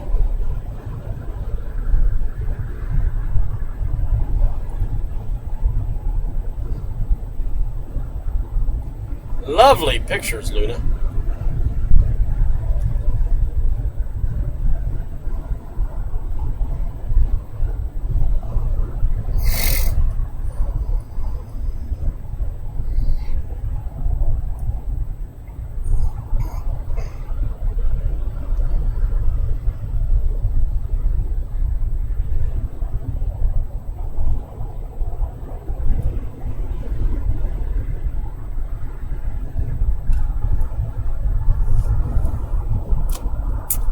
By the way, a little bit of history about the name Luna and moon. It was once thought by the ancients that people would stare at the moon and go crazy. And so the word lunatic and Luna, which stands for moon, and lunatic, which means crazy, are intertwined.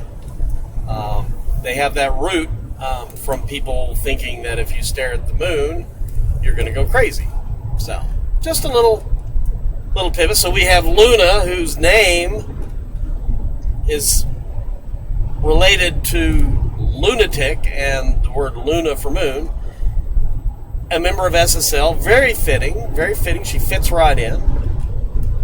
So I thought that was kind of neat.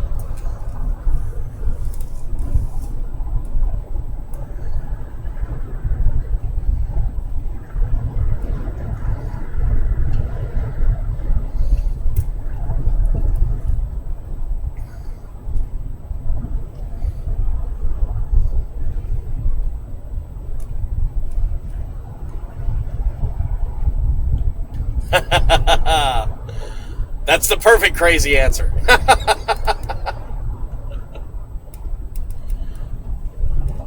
Or political answer. Well, they're one and the same.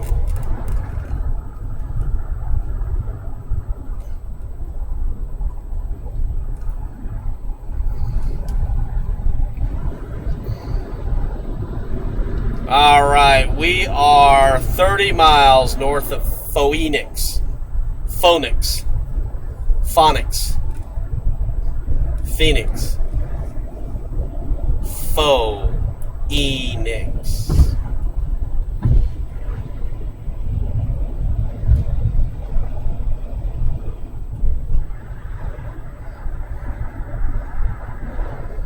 P-Honix.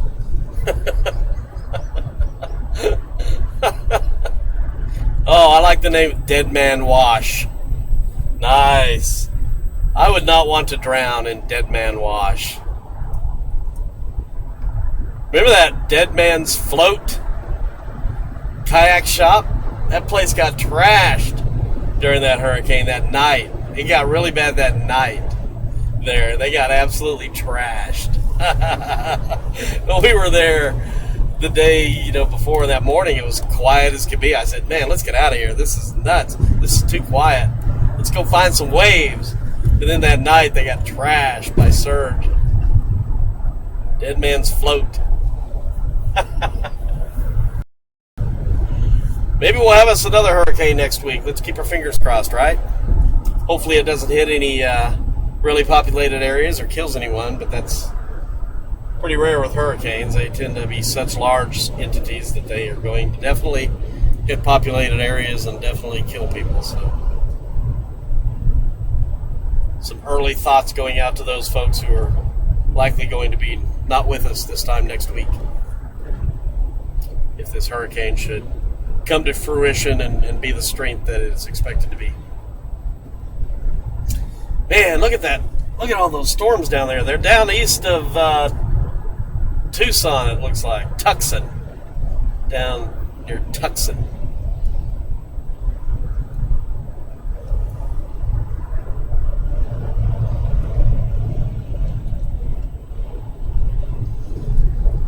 Well, since Randy lives in North Phoenix, I got to keep an eye on the road here. I don't want to pass up and find myself in downtown Phoenix. So we're going to have Scottsdale that we're going to go through where he used to live. And then we're going to go down I'm going to be looking for the North Phoenix area, and I'll just find a place to pull it over and call them again, find out where we want to meet.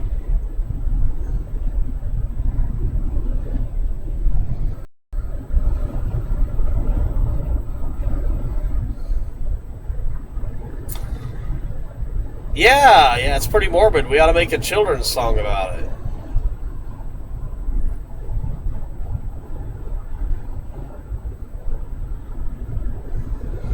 People, living people today will be dead next week. Yeah, people in a hurricane have no idea that they'll be dead next week. Yeah.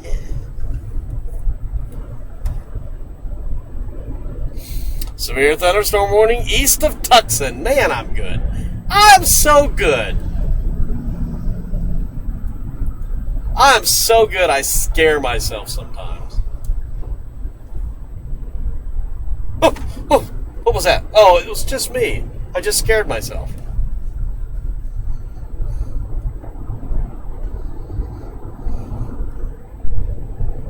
There's the severe storm east of Tucson. Our towering cumulus that we saw earlier is now a severe storm. Look at that. What a beaut. What a beaut.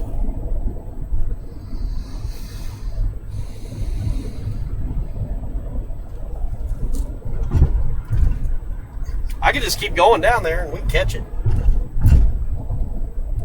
Tucson's not that far away.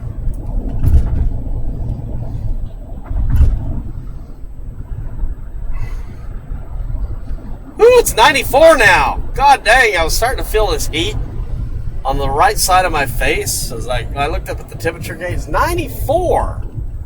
God dang. It was 60. 70, 80, 90. It's 34 degrees warmer than we were at the top of that mountain. That's going to be an interesting temperature graph on Weather Underground.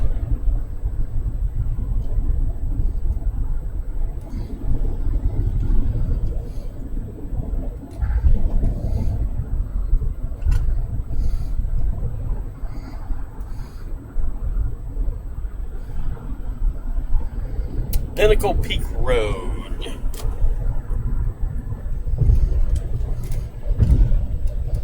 Alright, where is Scottsdale, damn it?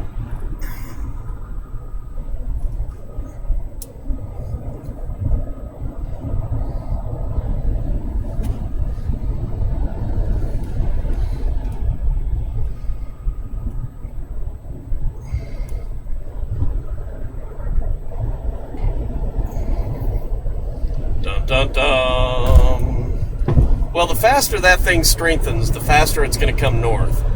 So if we should see this thing turn into a Cat 2 or 3 over the next couple of days, chances are it's going to recurve and miss the United States completely. So if people are really wanting Matthew to become something that's going to threaten the U.S., they want it to stay a very minimal Cat 1 or even a tropical storm, not become a monster hurricane down there where it's at now. Because when it gets to be really strong, it's going to go north. They always do. So we'll see what happens. That could be a saving grace for this thing to rapidly intensify the next 24 to 48 hours and start heading north.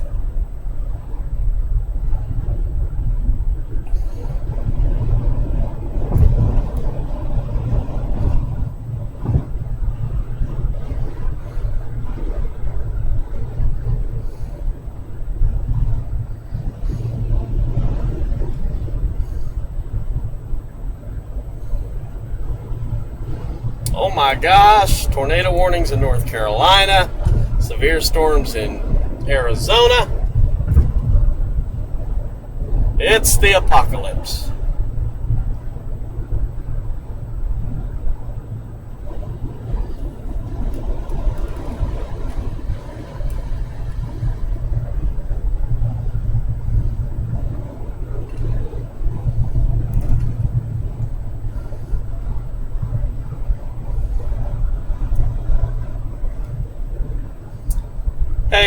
which way are those storms around Tucson moving? It looks like they're moving east. So they're not really heading, maybe east-northeast. They could head up to areas east of Phoenix this evening. That would definitely be reachable. In fact, they're probably producing haboobs. So if we head out, I believe it's Interstate 10 east, or is it, whatever, no, you have to go down to Tucson to get Interstate 10. But go out east, somewhere we might be able to catch a haboob. But it really looks like the way the anvils are pointing, they're moving more straight east than northeast. And if that's the case, then I don't think we're going to be able to catch them. They're just too far away and moving away.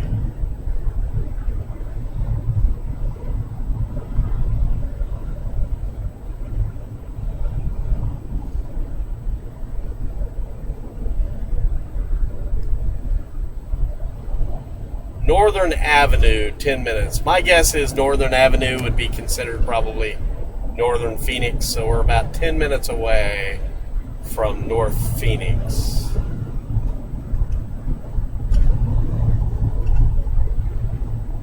Hasn't changed much. It's pretty much the way I remember it. There's a Cracker Barrel right there. Right off the Highway 101. Yeah. Wish Randy would give me a call.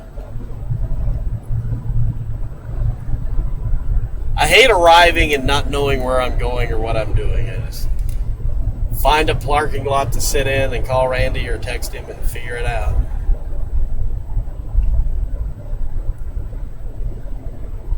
North, huh? Wow, interesting. Well, good. I like that. I like it a lot. I would love to live in a town called Shacktown. Yeah, I'm from Shacktown.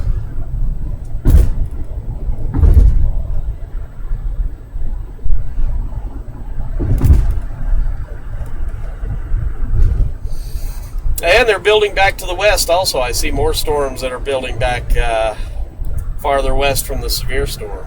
They look a little fuzzy, so it looks like they lack a little bit of support, but they are building a little bit farther west, and if they move north, they would certainly be a threat. Yeah, things could get interesting. What's this? Hustler Hollywood.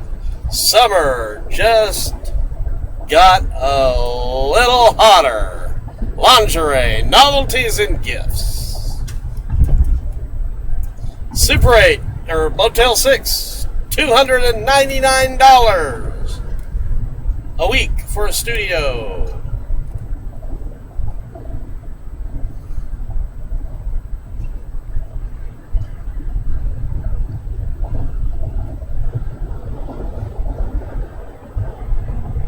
I don't know. I'm torn between chasing or going to Hustler Hollywood and picking up a new blow-up doll. The other one's getting really worn. I don't even know if we're in Scottsdale yet. Northern Arizona University. Bell Road. Alright, I don't want to get too far south here. I don't want to... So I'm just kind of guessing here that I'm at exit 211, 210 on Interstate 17. I'm guessing that is Northern Phoenix, although I haven't seen any Scottsdale signs yet, so we might even not even be to Scottsdale. You can't be to Phoenix until you get to Scottsdale. Scottsdale first, then Phoenix. I haven't seen anything from Scottsdale, but I don't think Scottsdale's really that prominently advertised because it's really kind of considered more of a suburb. So, we'll keep going. Gonna keep going. Worst comes to worst, I'll just turn around and head back north. Any Phoenix experts that can tell me if Thunderbird Road is considered North Phoenix or whatever? Exit 210 Thunderbird Road. Peoria Avenue. I'm not recognizing any of these names from when I was here last time, so these aren't like City of Phoenix roads. Chef salad. Ah! I got your chef salad right here, buddy. I've got your tossed salad right here. What is this? Traffic at 4:30 in the afternoon? Come on, what's the deal? Not allowed.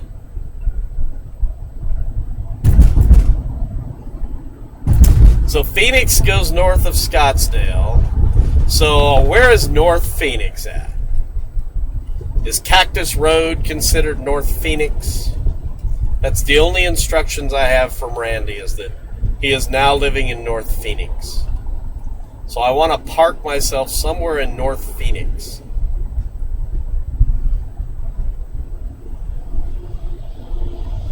Yeah, seriously, this is not traffic. If this was Atlanta, we would be deadlocked, gridlocked, not moving for the next hour and a half. So I don't have his address. His address is North Phoenix. You know, that's all I have to go on right now. It's a mystery. I love mysteries.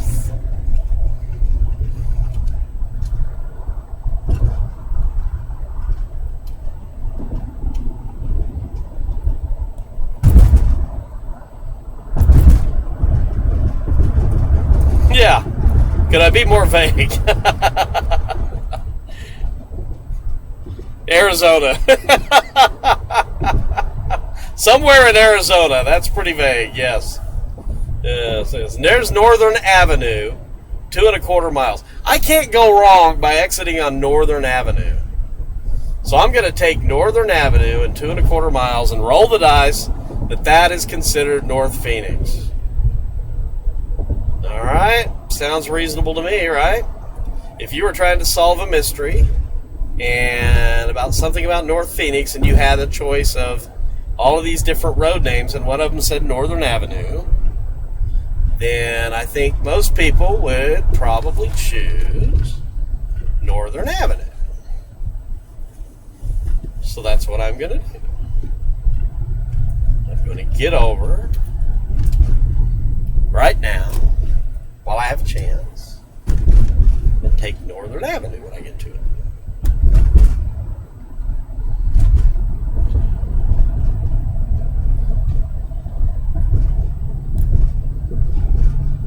I think he is off the 101. Where's the 101? I'm clueless, folks. I mean, what's 101? Weather 101? History 101? I took those classes in college.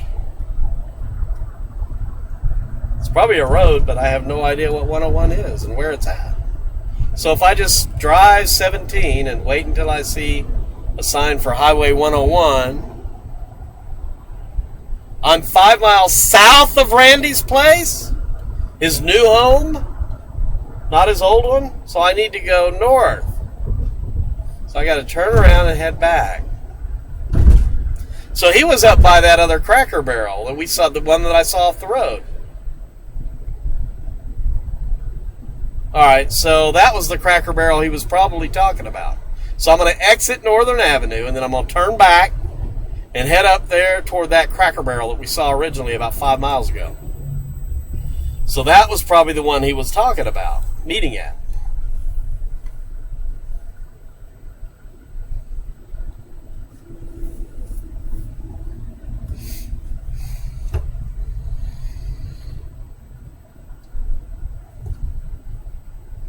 .101 long ago.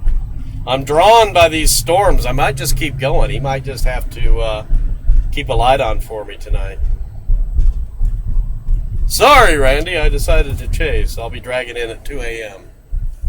Is that okay? And then I'll be leaving at 6.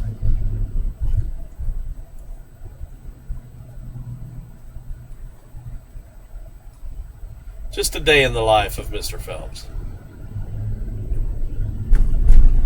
All right. Northern Avenue.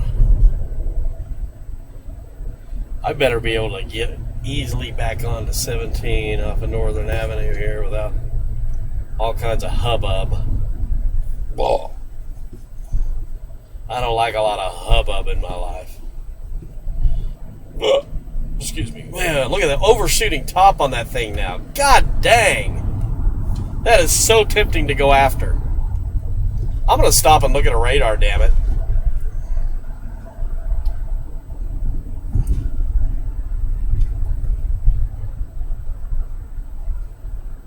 Alright, so goody. Goody. They got one of those little U-ey things here where you can just U-ey right back onto the interstate.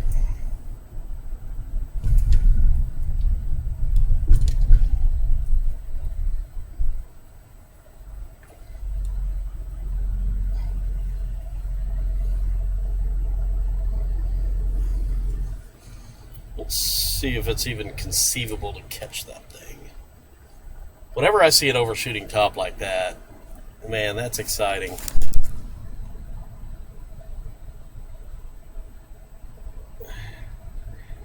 Phoenix. Okay. Man. They're way down there. Sheesh. Nah, we're not catching that stuff. That's going to be going over toward New Mexico. It's too far away. Oh well, such is life.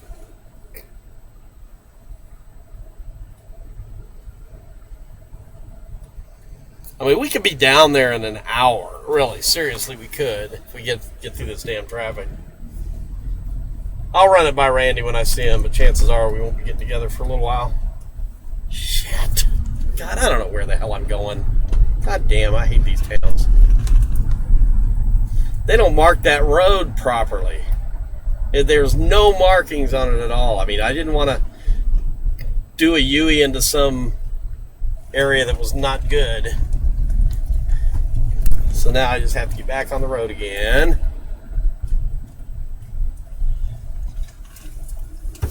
That just looked weird.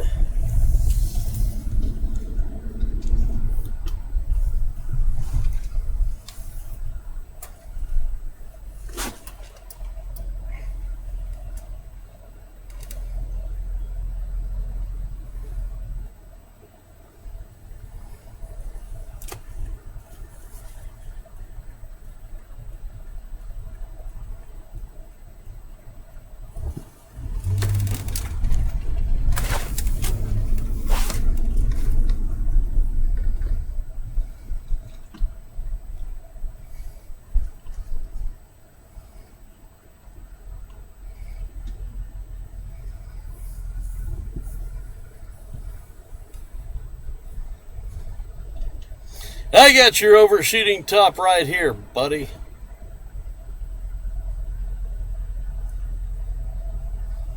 Oh, that's been everywhere I've been, Bob, not just the Grand Canyon. I mean, literally every tourist place I've been to. Even the Maroon Bells, a very remote area, there were nothing but Japanese and Indians. What are you doing? What the hell? God dang, what the hell is wrong with this town? This town is fucked, man. Seriously.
Sadly, I do not have my weenie lights installed yet.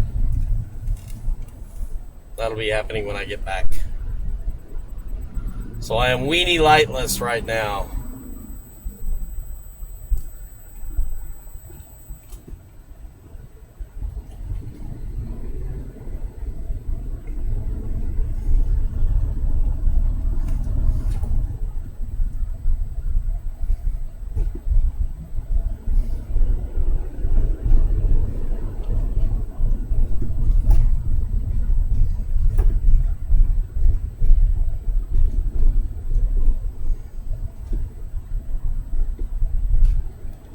Alright, look up that Cracker Barrel for me, folks, and tell me which exit I need to take to get to the Cracker Barrel near Randy.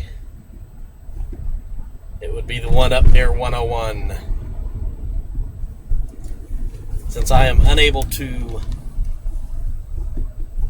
do that, and I don't trust Siri, I'm going to leave it up to my wonderful friends on the live stream to help me out in that regard. Right now we're at exit 208 Peoria Avenue.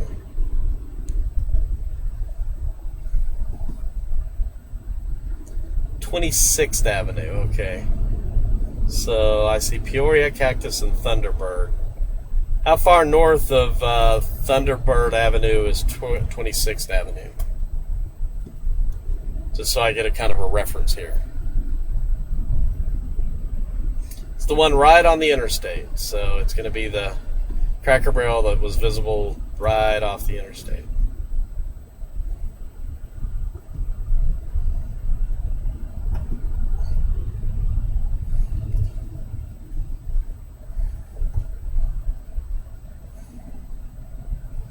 I agree. Siri's the lunatic.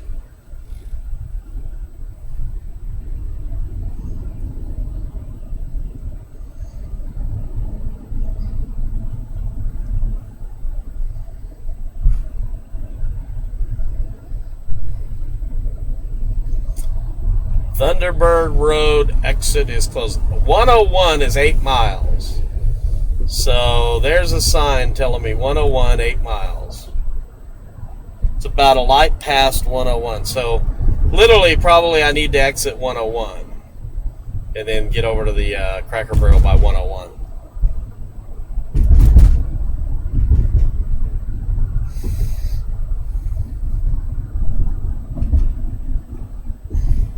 What exit number is 101?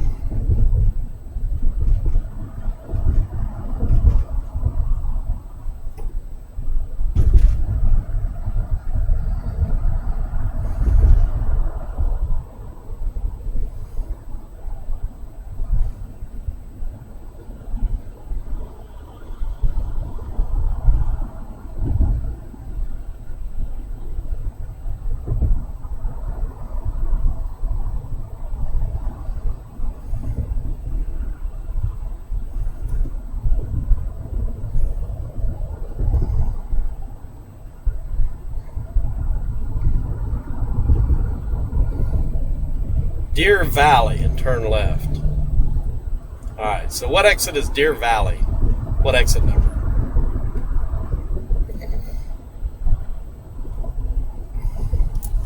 Right now we're at exit 210 Thunderbird Road.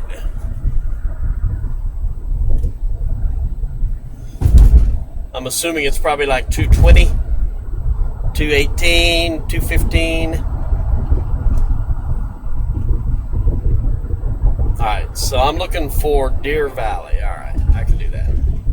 I don't necessarily need the number. I was just kind of curious as to how many miles I am away from that exit. I'll just keep an eye on the signs for Deer Valley.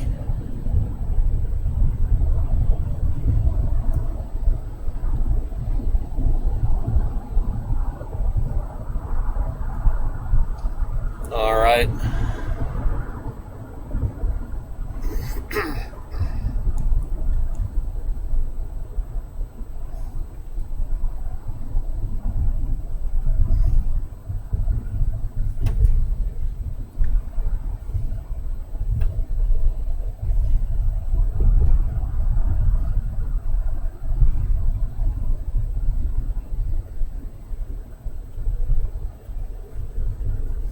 So roughly about 4 miles away, 4 or 5 miles from Deer Valley. I do kind of recall seeing Deer Valley on some signs as we were coming into town. So yeah, I definitely remember that.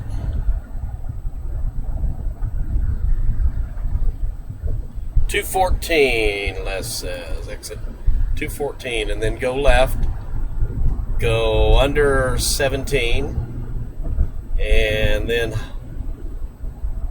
it should be right there. I should be able to see it. I mean, you can see it off the interstate. When we arrived, I should have just exited there.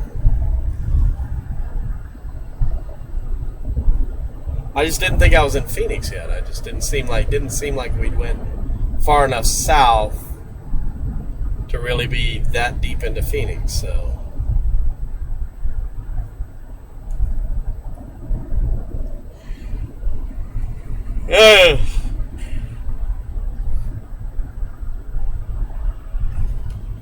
Alright, so Deer Valley or North Canyon Highway. I seem to North Black Canyon. I do remember North Black Canyon. I definitely remember that.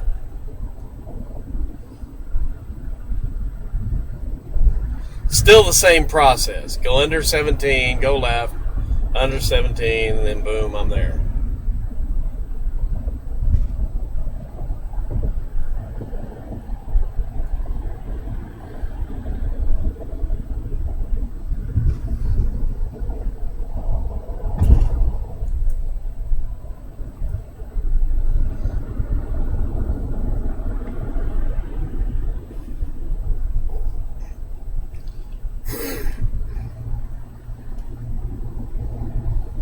Alright, 214A and B are Yorkshire and Union roads, so 214 is not the, well, it says 101. Stay in this lane. There's Randy now. Hey man, I'm at exit 214A and B. Union Hills Drive, Yorkshire Drive. Do I want 101, which is 214C? There's a Cracker Barrel over here somewhere close. I saw it on the off the side of the road.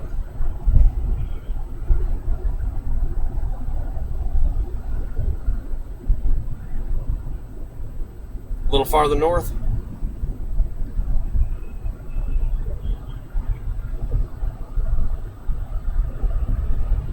Alright, so if I take exit 101, the exit for 101 here, I should, I'll just find a place to park and just wait for you. Okay.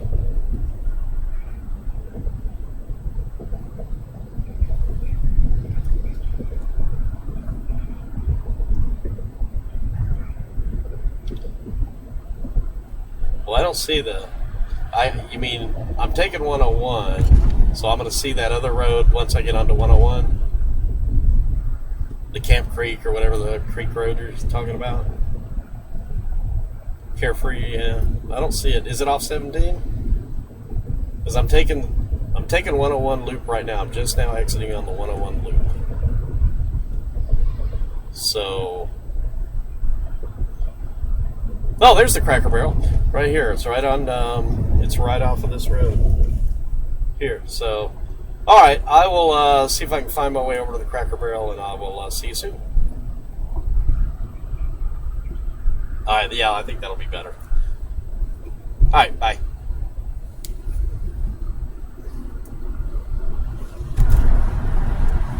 "101 West," you say? All right, going 101 West. I'm looping west. I think the Cracker Barrel's west. I saw the sign for it. Now I don't see it. Where's the Cracker Barrel, damn it? Alright, I'm going west on 101. Where's that Cracker Barrel? Oh, I didn't ask him if he had Hampton. Bob, you seem to be in communication with him. Tell him to be sure and bring Hampton. This is a major interstate here. How am I going to get off? How am I going to find my way off to the... There's 27th going under the road. So 26th is probably the next road. You were saying something about 26th. So I think... I don't know.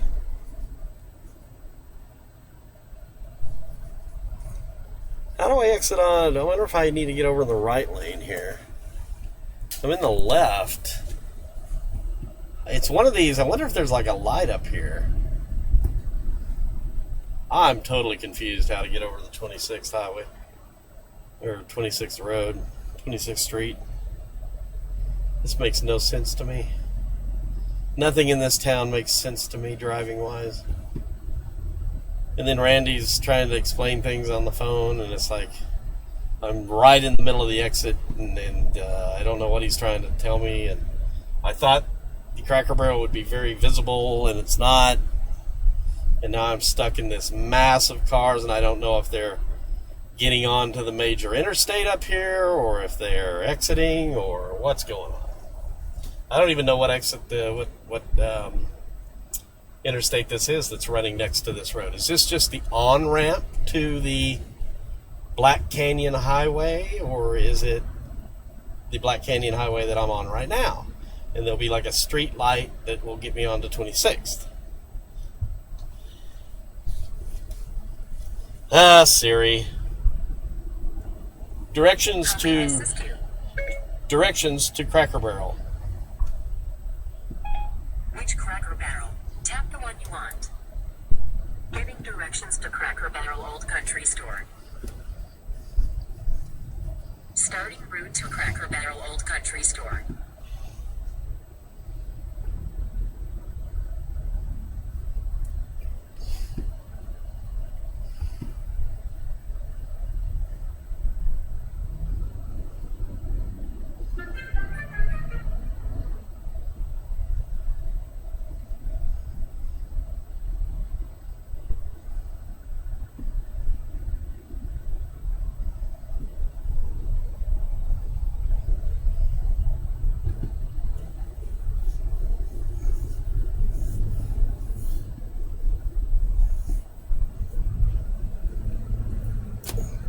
Well, we're onto this major interstate here.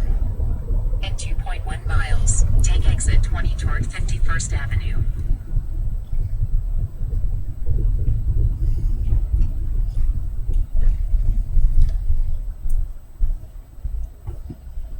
It's going to take an hour to get 2.1 miles.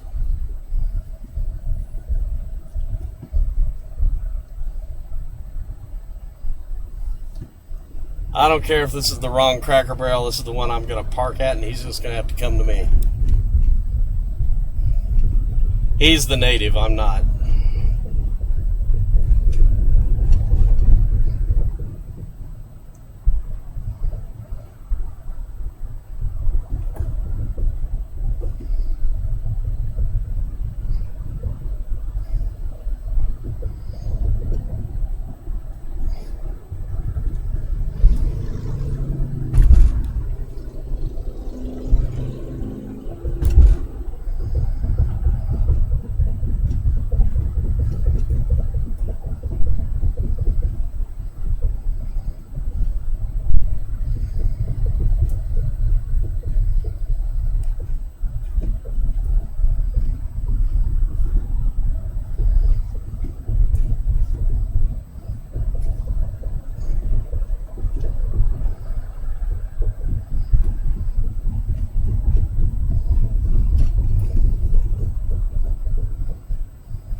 Exit 20. 1 mile. 51st Avenue.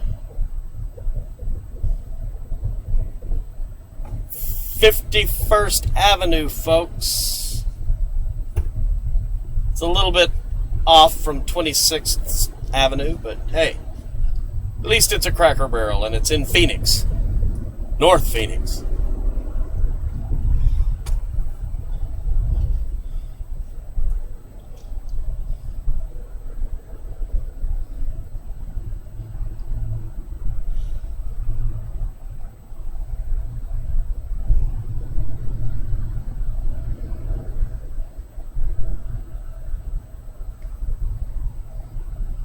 Take exit 20 toward 51st.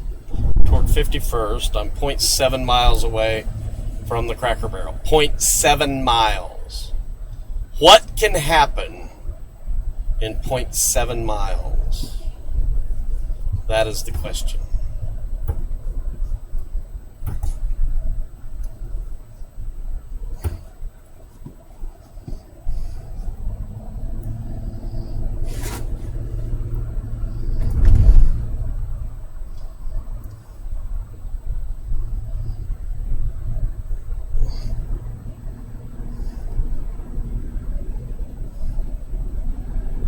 Take exit 20 toward 51st Avenue, then turn left onto North 51st Avenue.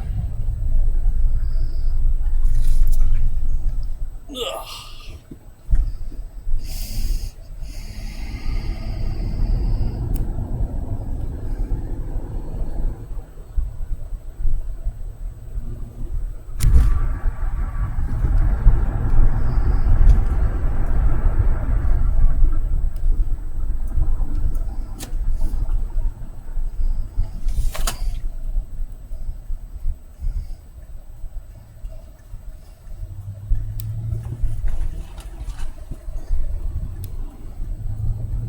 Turn left onto North 51st Avenue, then turn left onto West Beardsley Road.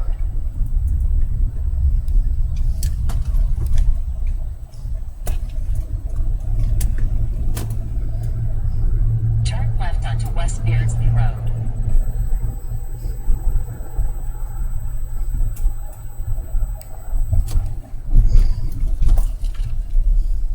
Dang it, there's no Beardsley Road here.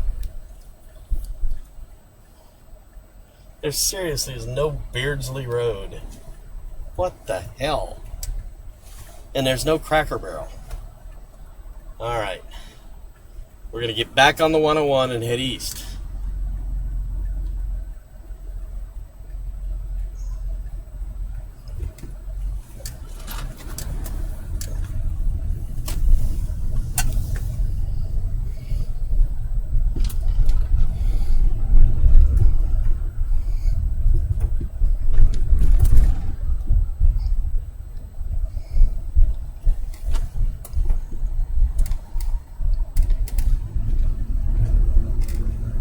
Keep left to merge onto AC 101 Loop East.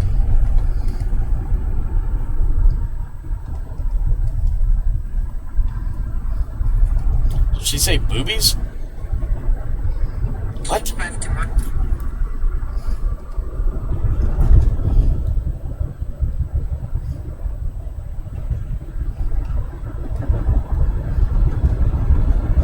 Directions to Cracker Barrel. Which Cracker Barrel? Tap the one See, there is one on 26th Avenue, and that's... Getting directions to Cracker Barrel Old Country Store.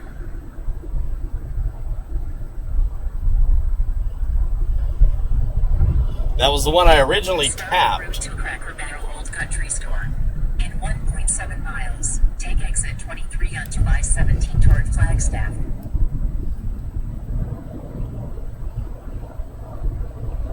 This one's 7 minutes away. So we're going to head north on 17 again toward Flagstaff.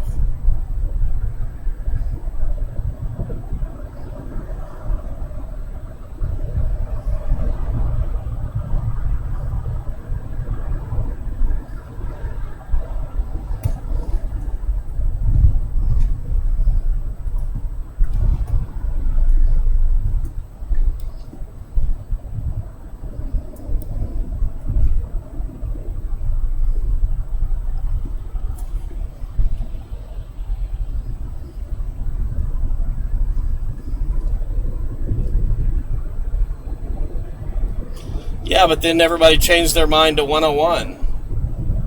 They said they didn't. They were saying Black Rock Canyon Road, 101, Deer Valley. I had 3 different road names being thrown at me, and Randy was saying 101, and so what am I supposed to do? Not listen to Randy? Take exit 23 onto I-17 toward Flagstaff, then keep left on I-17 north toward Flagstaff.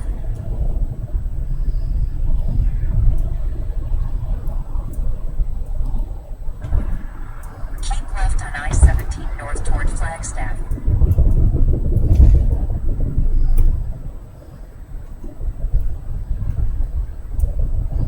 In a quarter mile, keep left on I-17 north toward Flagstaff.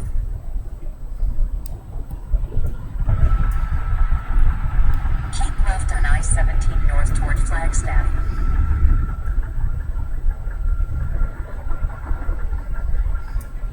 In 1.1 miles, take exit 215 toward Deer Valley Road.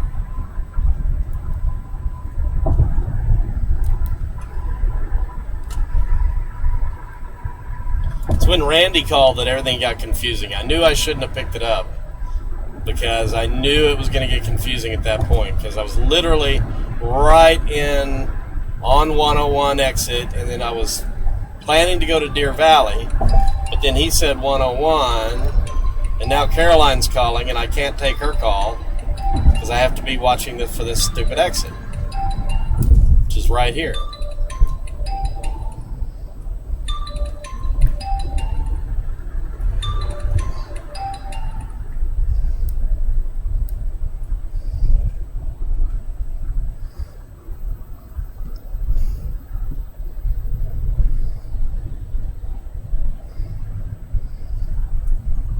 Come on, car.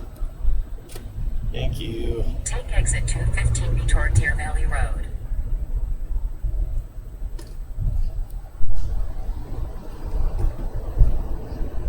In 900 feet, turn left onto West Deer Valley Road. Turn left onto West Deer Valley Road.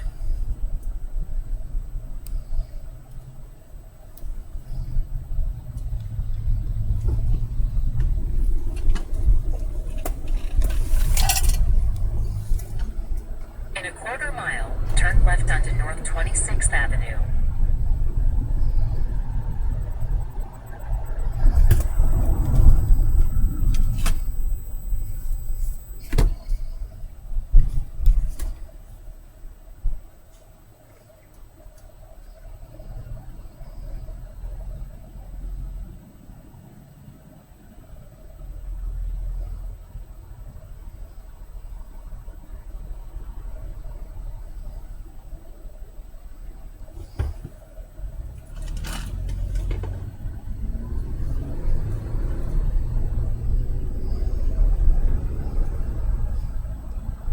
Turn left onto North 26th Avenue, then turn left.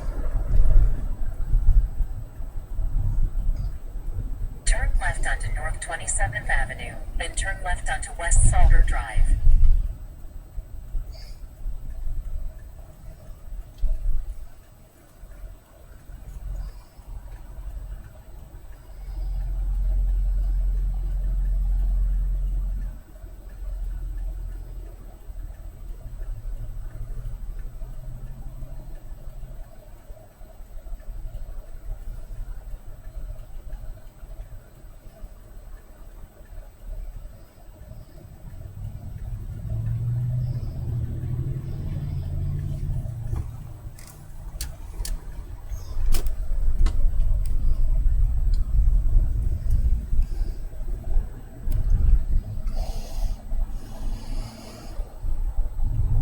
Turn left onto West Salter Drive, then turn left onto North 26th Avenue.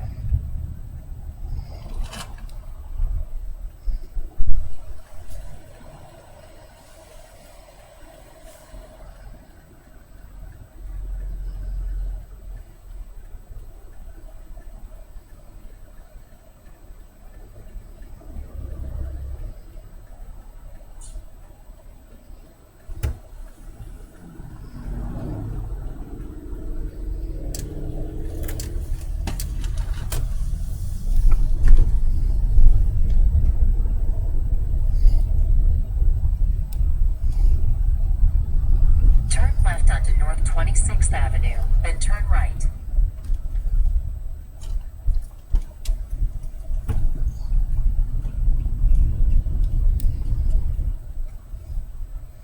Then turn right into the U-Haul.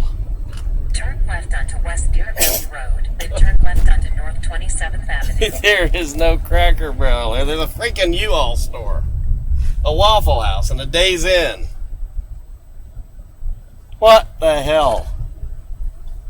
I give up. I'm just going to park and say, Randy, I never made it to the Cracker Barrel, but I'm at the Days Inn.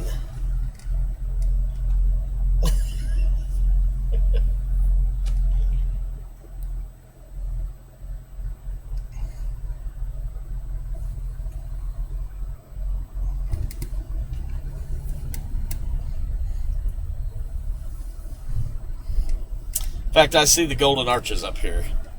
I like that better. There's the Cracker Barrel freaking behind the U-Haul store. How the hell? In a quarter mile, make a U-turn at North Black Canyon Highway.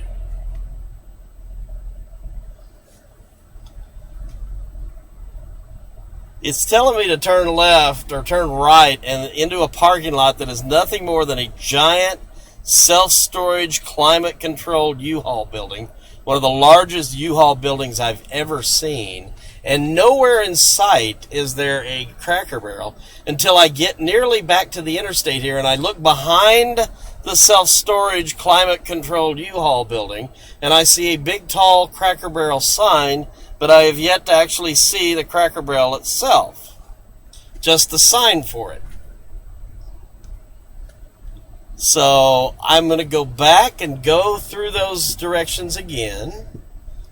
And I'm going to turn into the U-Haul place and see if I can get to the Cracker Barrel that apparently lies somewhere behind the U-Haul place.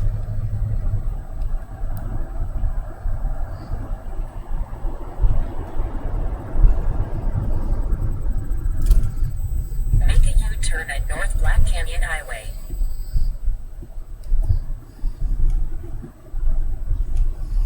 Make a U-turn at North 23rd Avenue.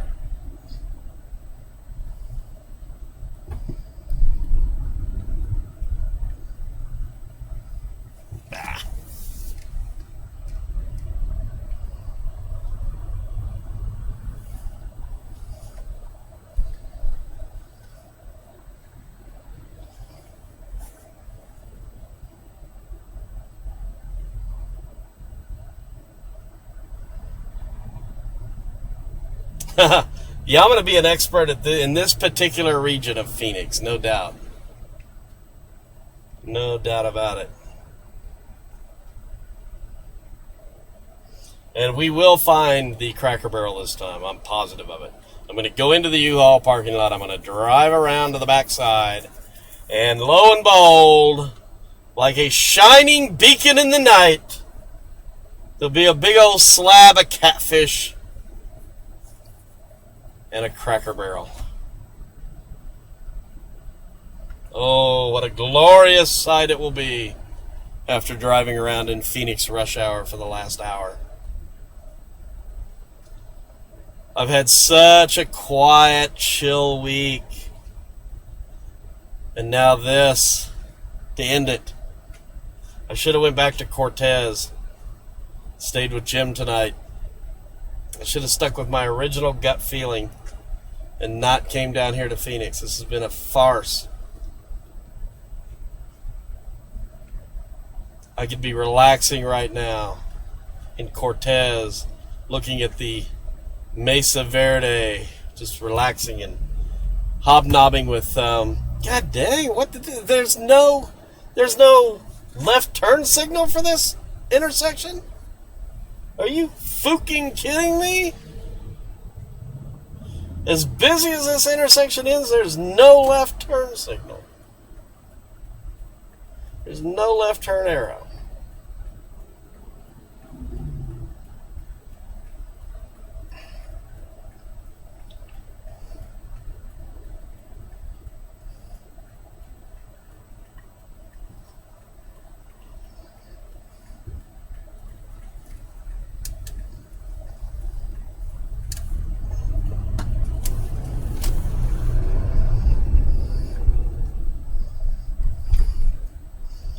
Now I get to do some ATL driving. Yes, that we do at the ATL right here, folks. Hold on to your hats, Phoenix. Mr. Phelps is in town. Turn right onto West Adobe Drive. No, I'm not going to do it. I'm going to turn onto Deer Valley. You're drunk, Siri. Send me to the U-Haul.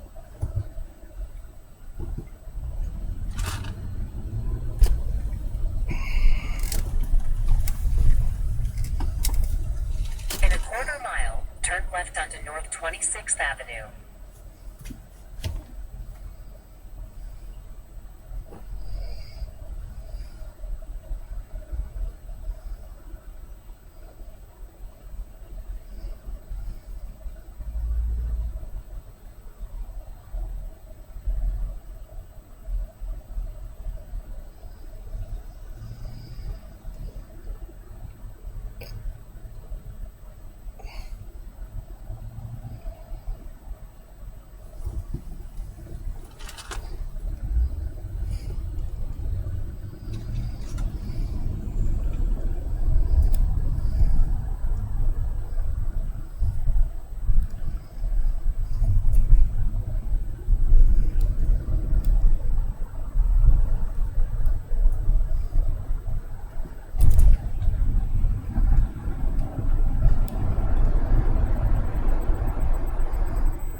Turn left onto North 26th Avenue, then turn left.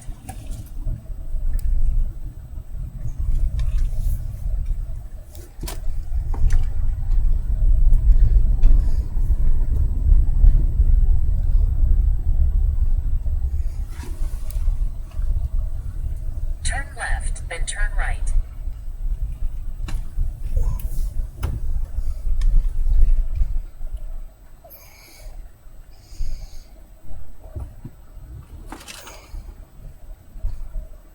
Turn right, and the destination is on your left.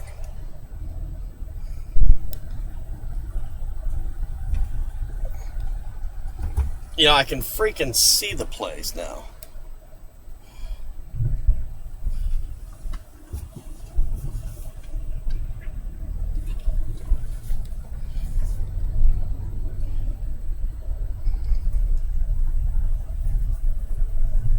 Just wondering. Let's see here. Let's see. Crackerdale Country Store.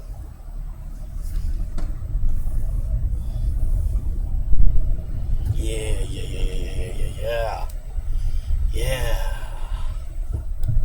That's what I'm talking about. Turn right, and the destination is on your left.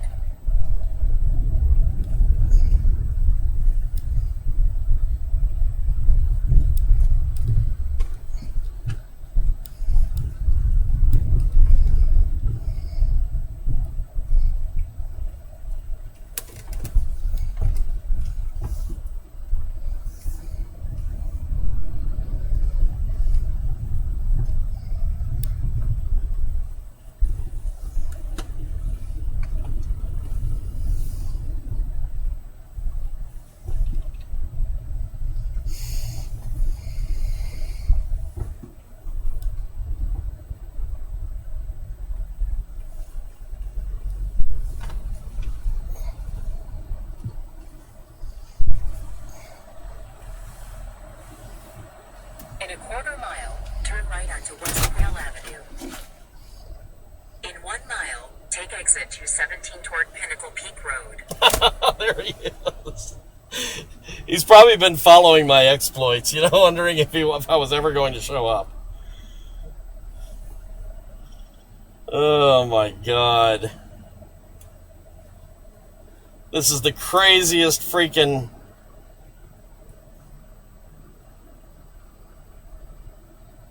In 1 mile. All right. Now, let's see if he brought Hampton.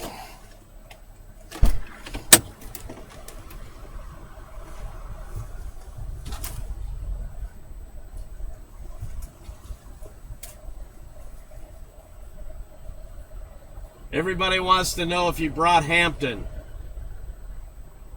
Oh, he's got it, folks. So we're gonna stand in front of the car and we are going to do the exchange of Hampton. Here goes, folks.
Yay! I'm back! I'm back! I'm back! All right, folks, I'm going to shut her down for the night.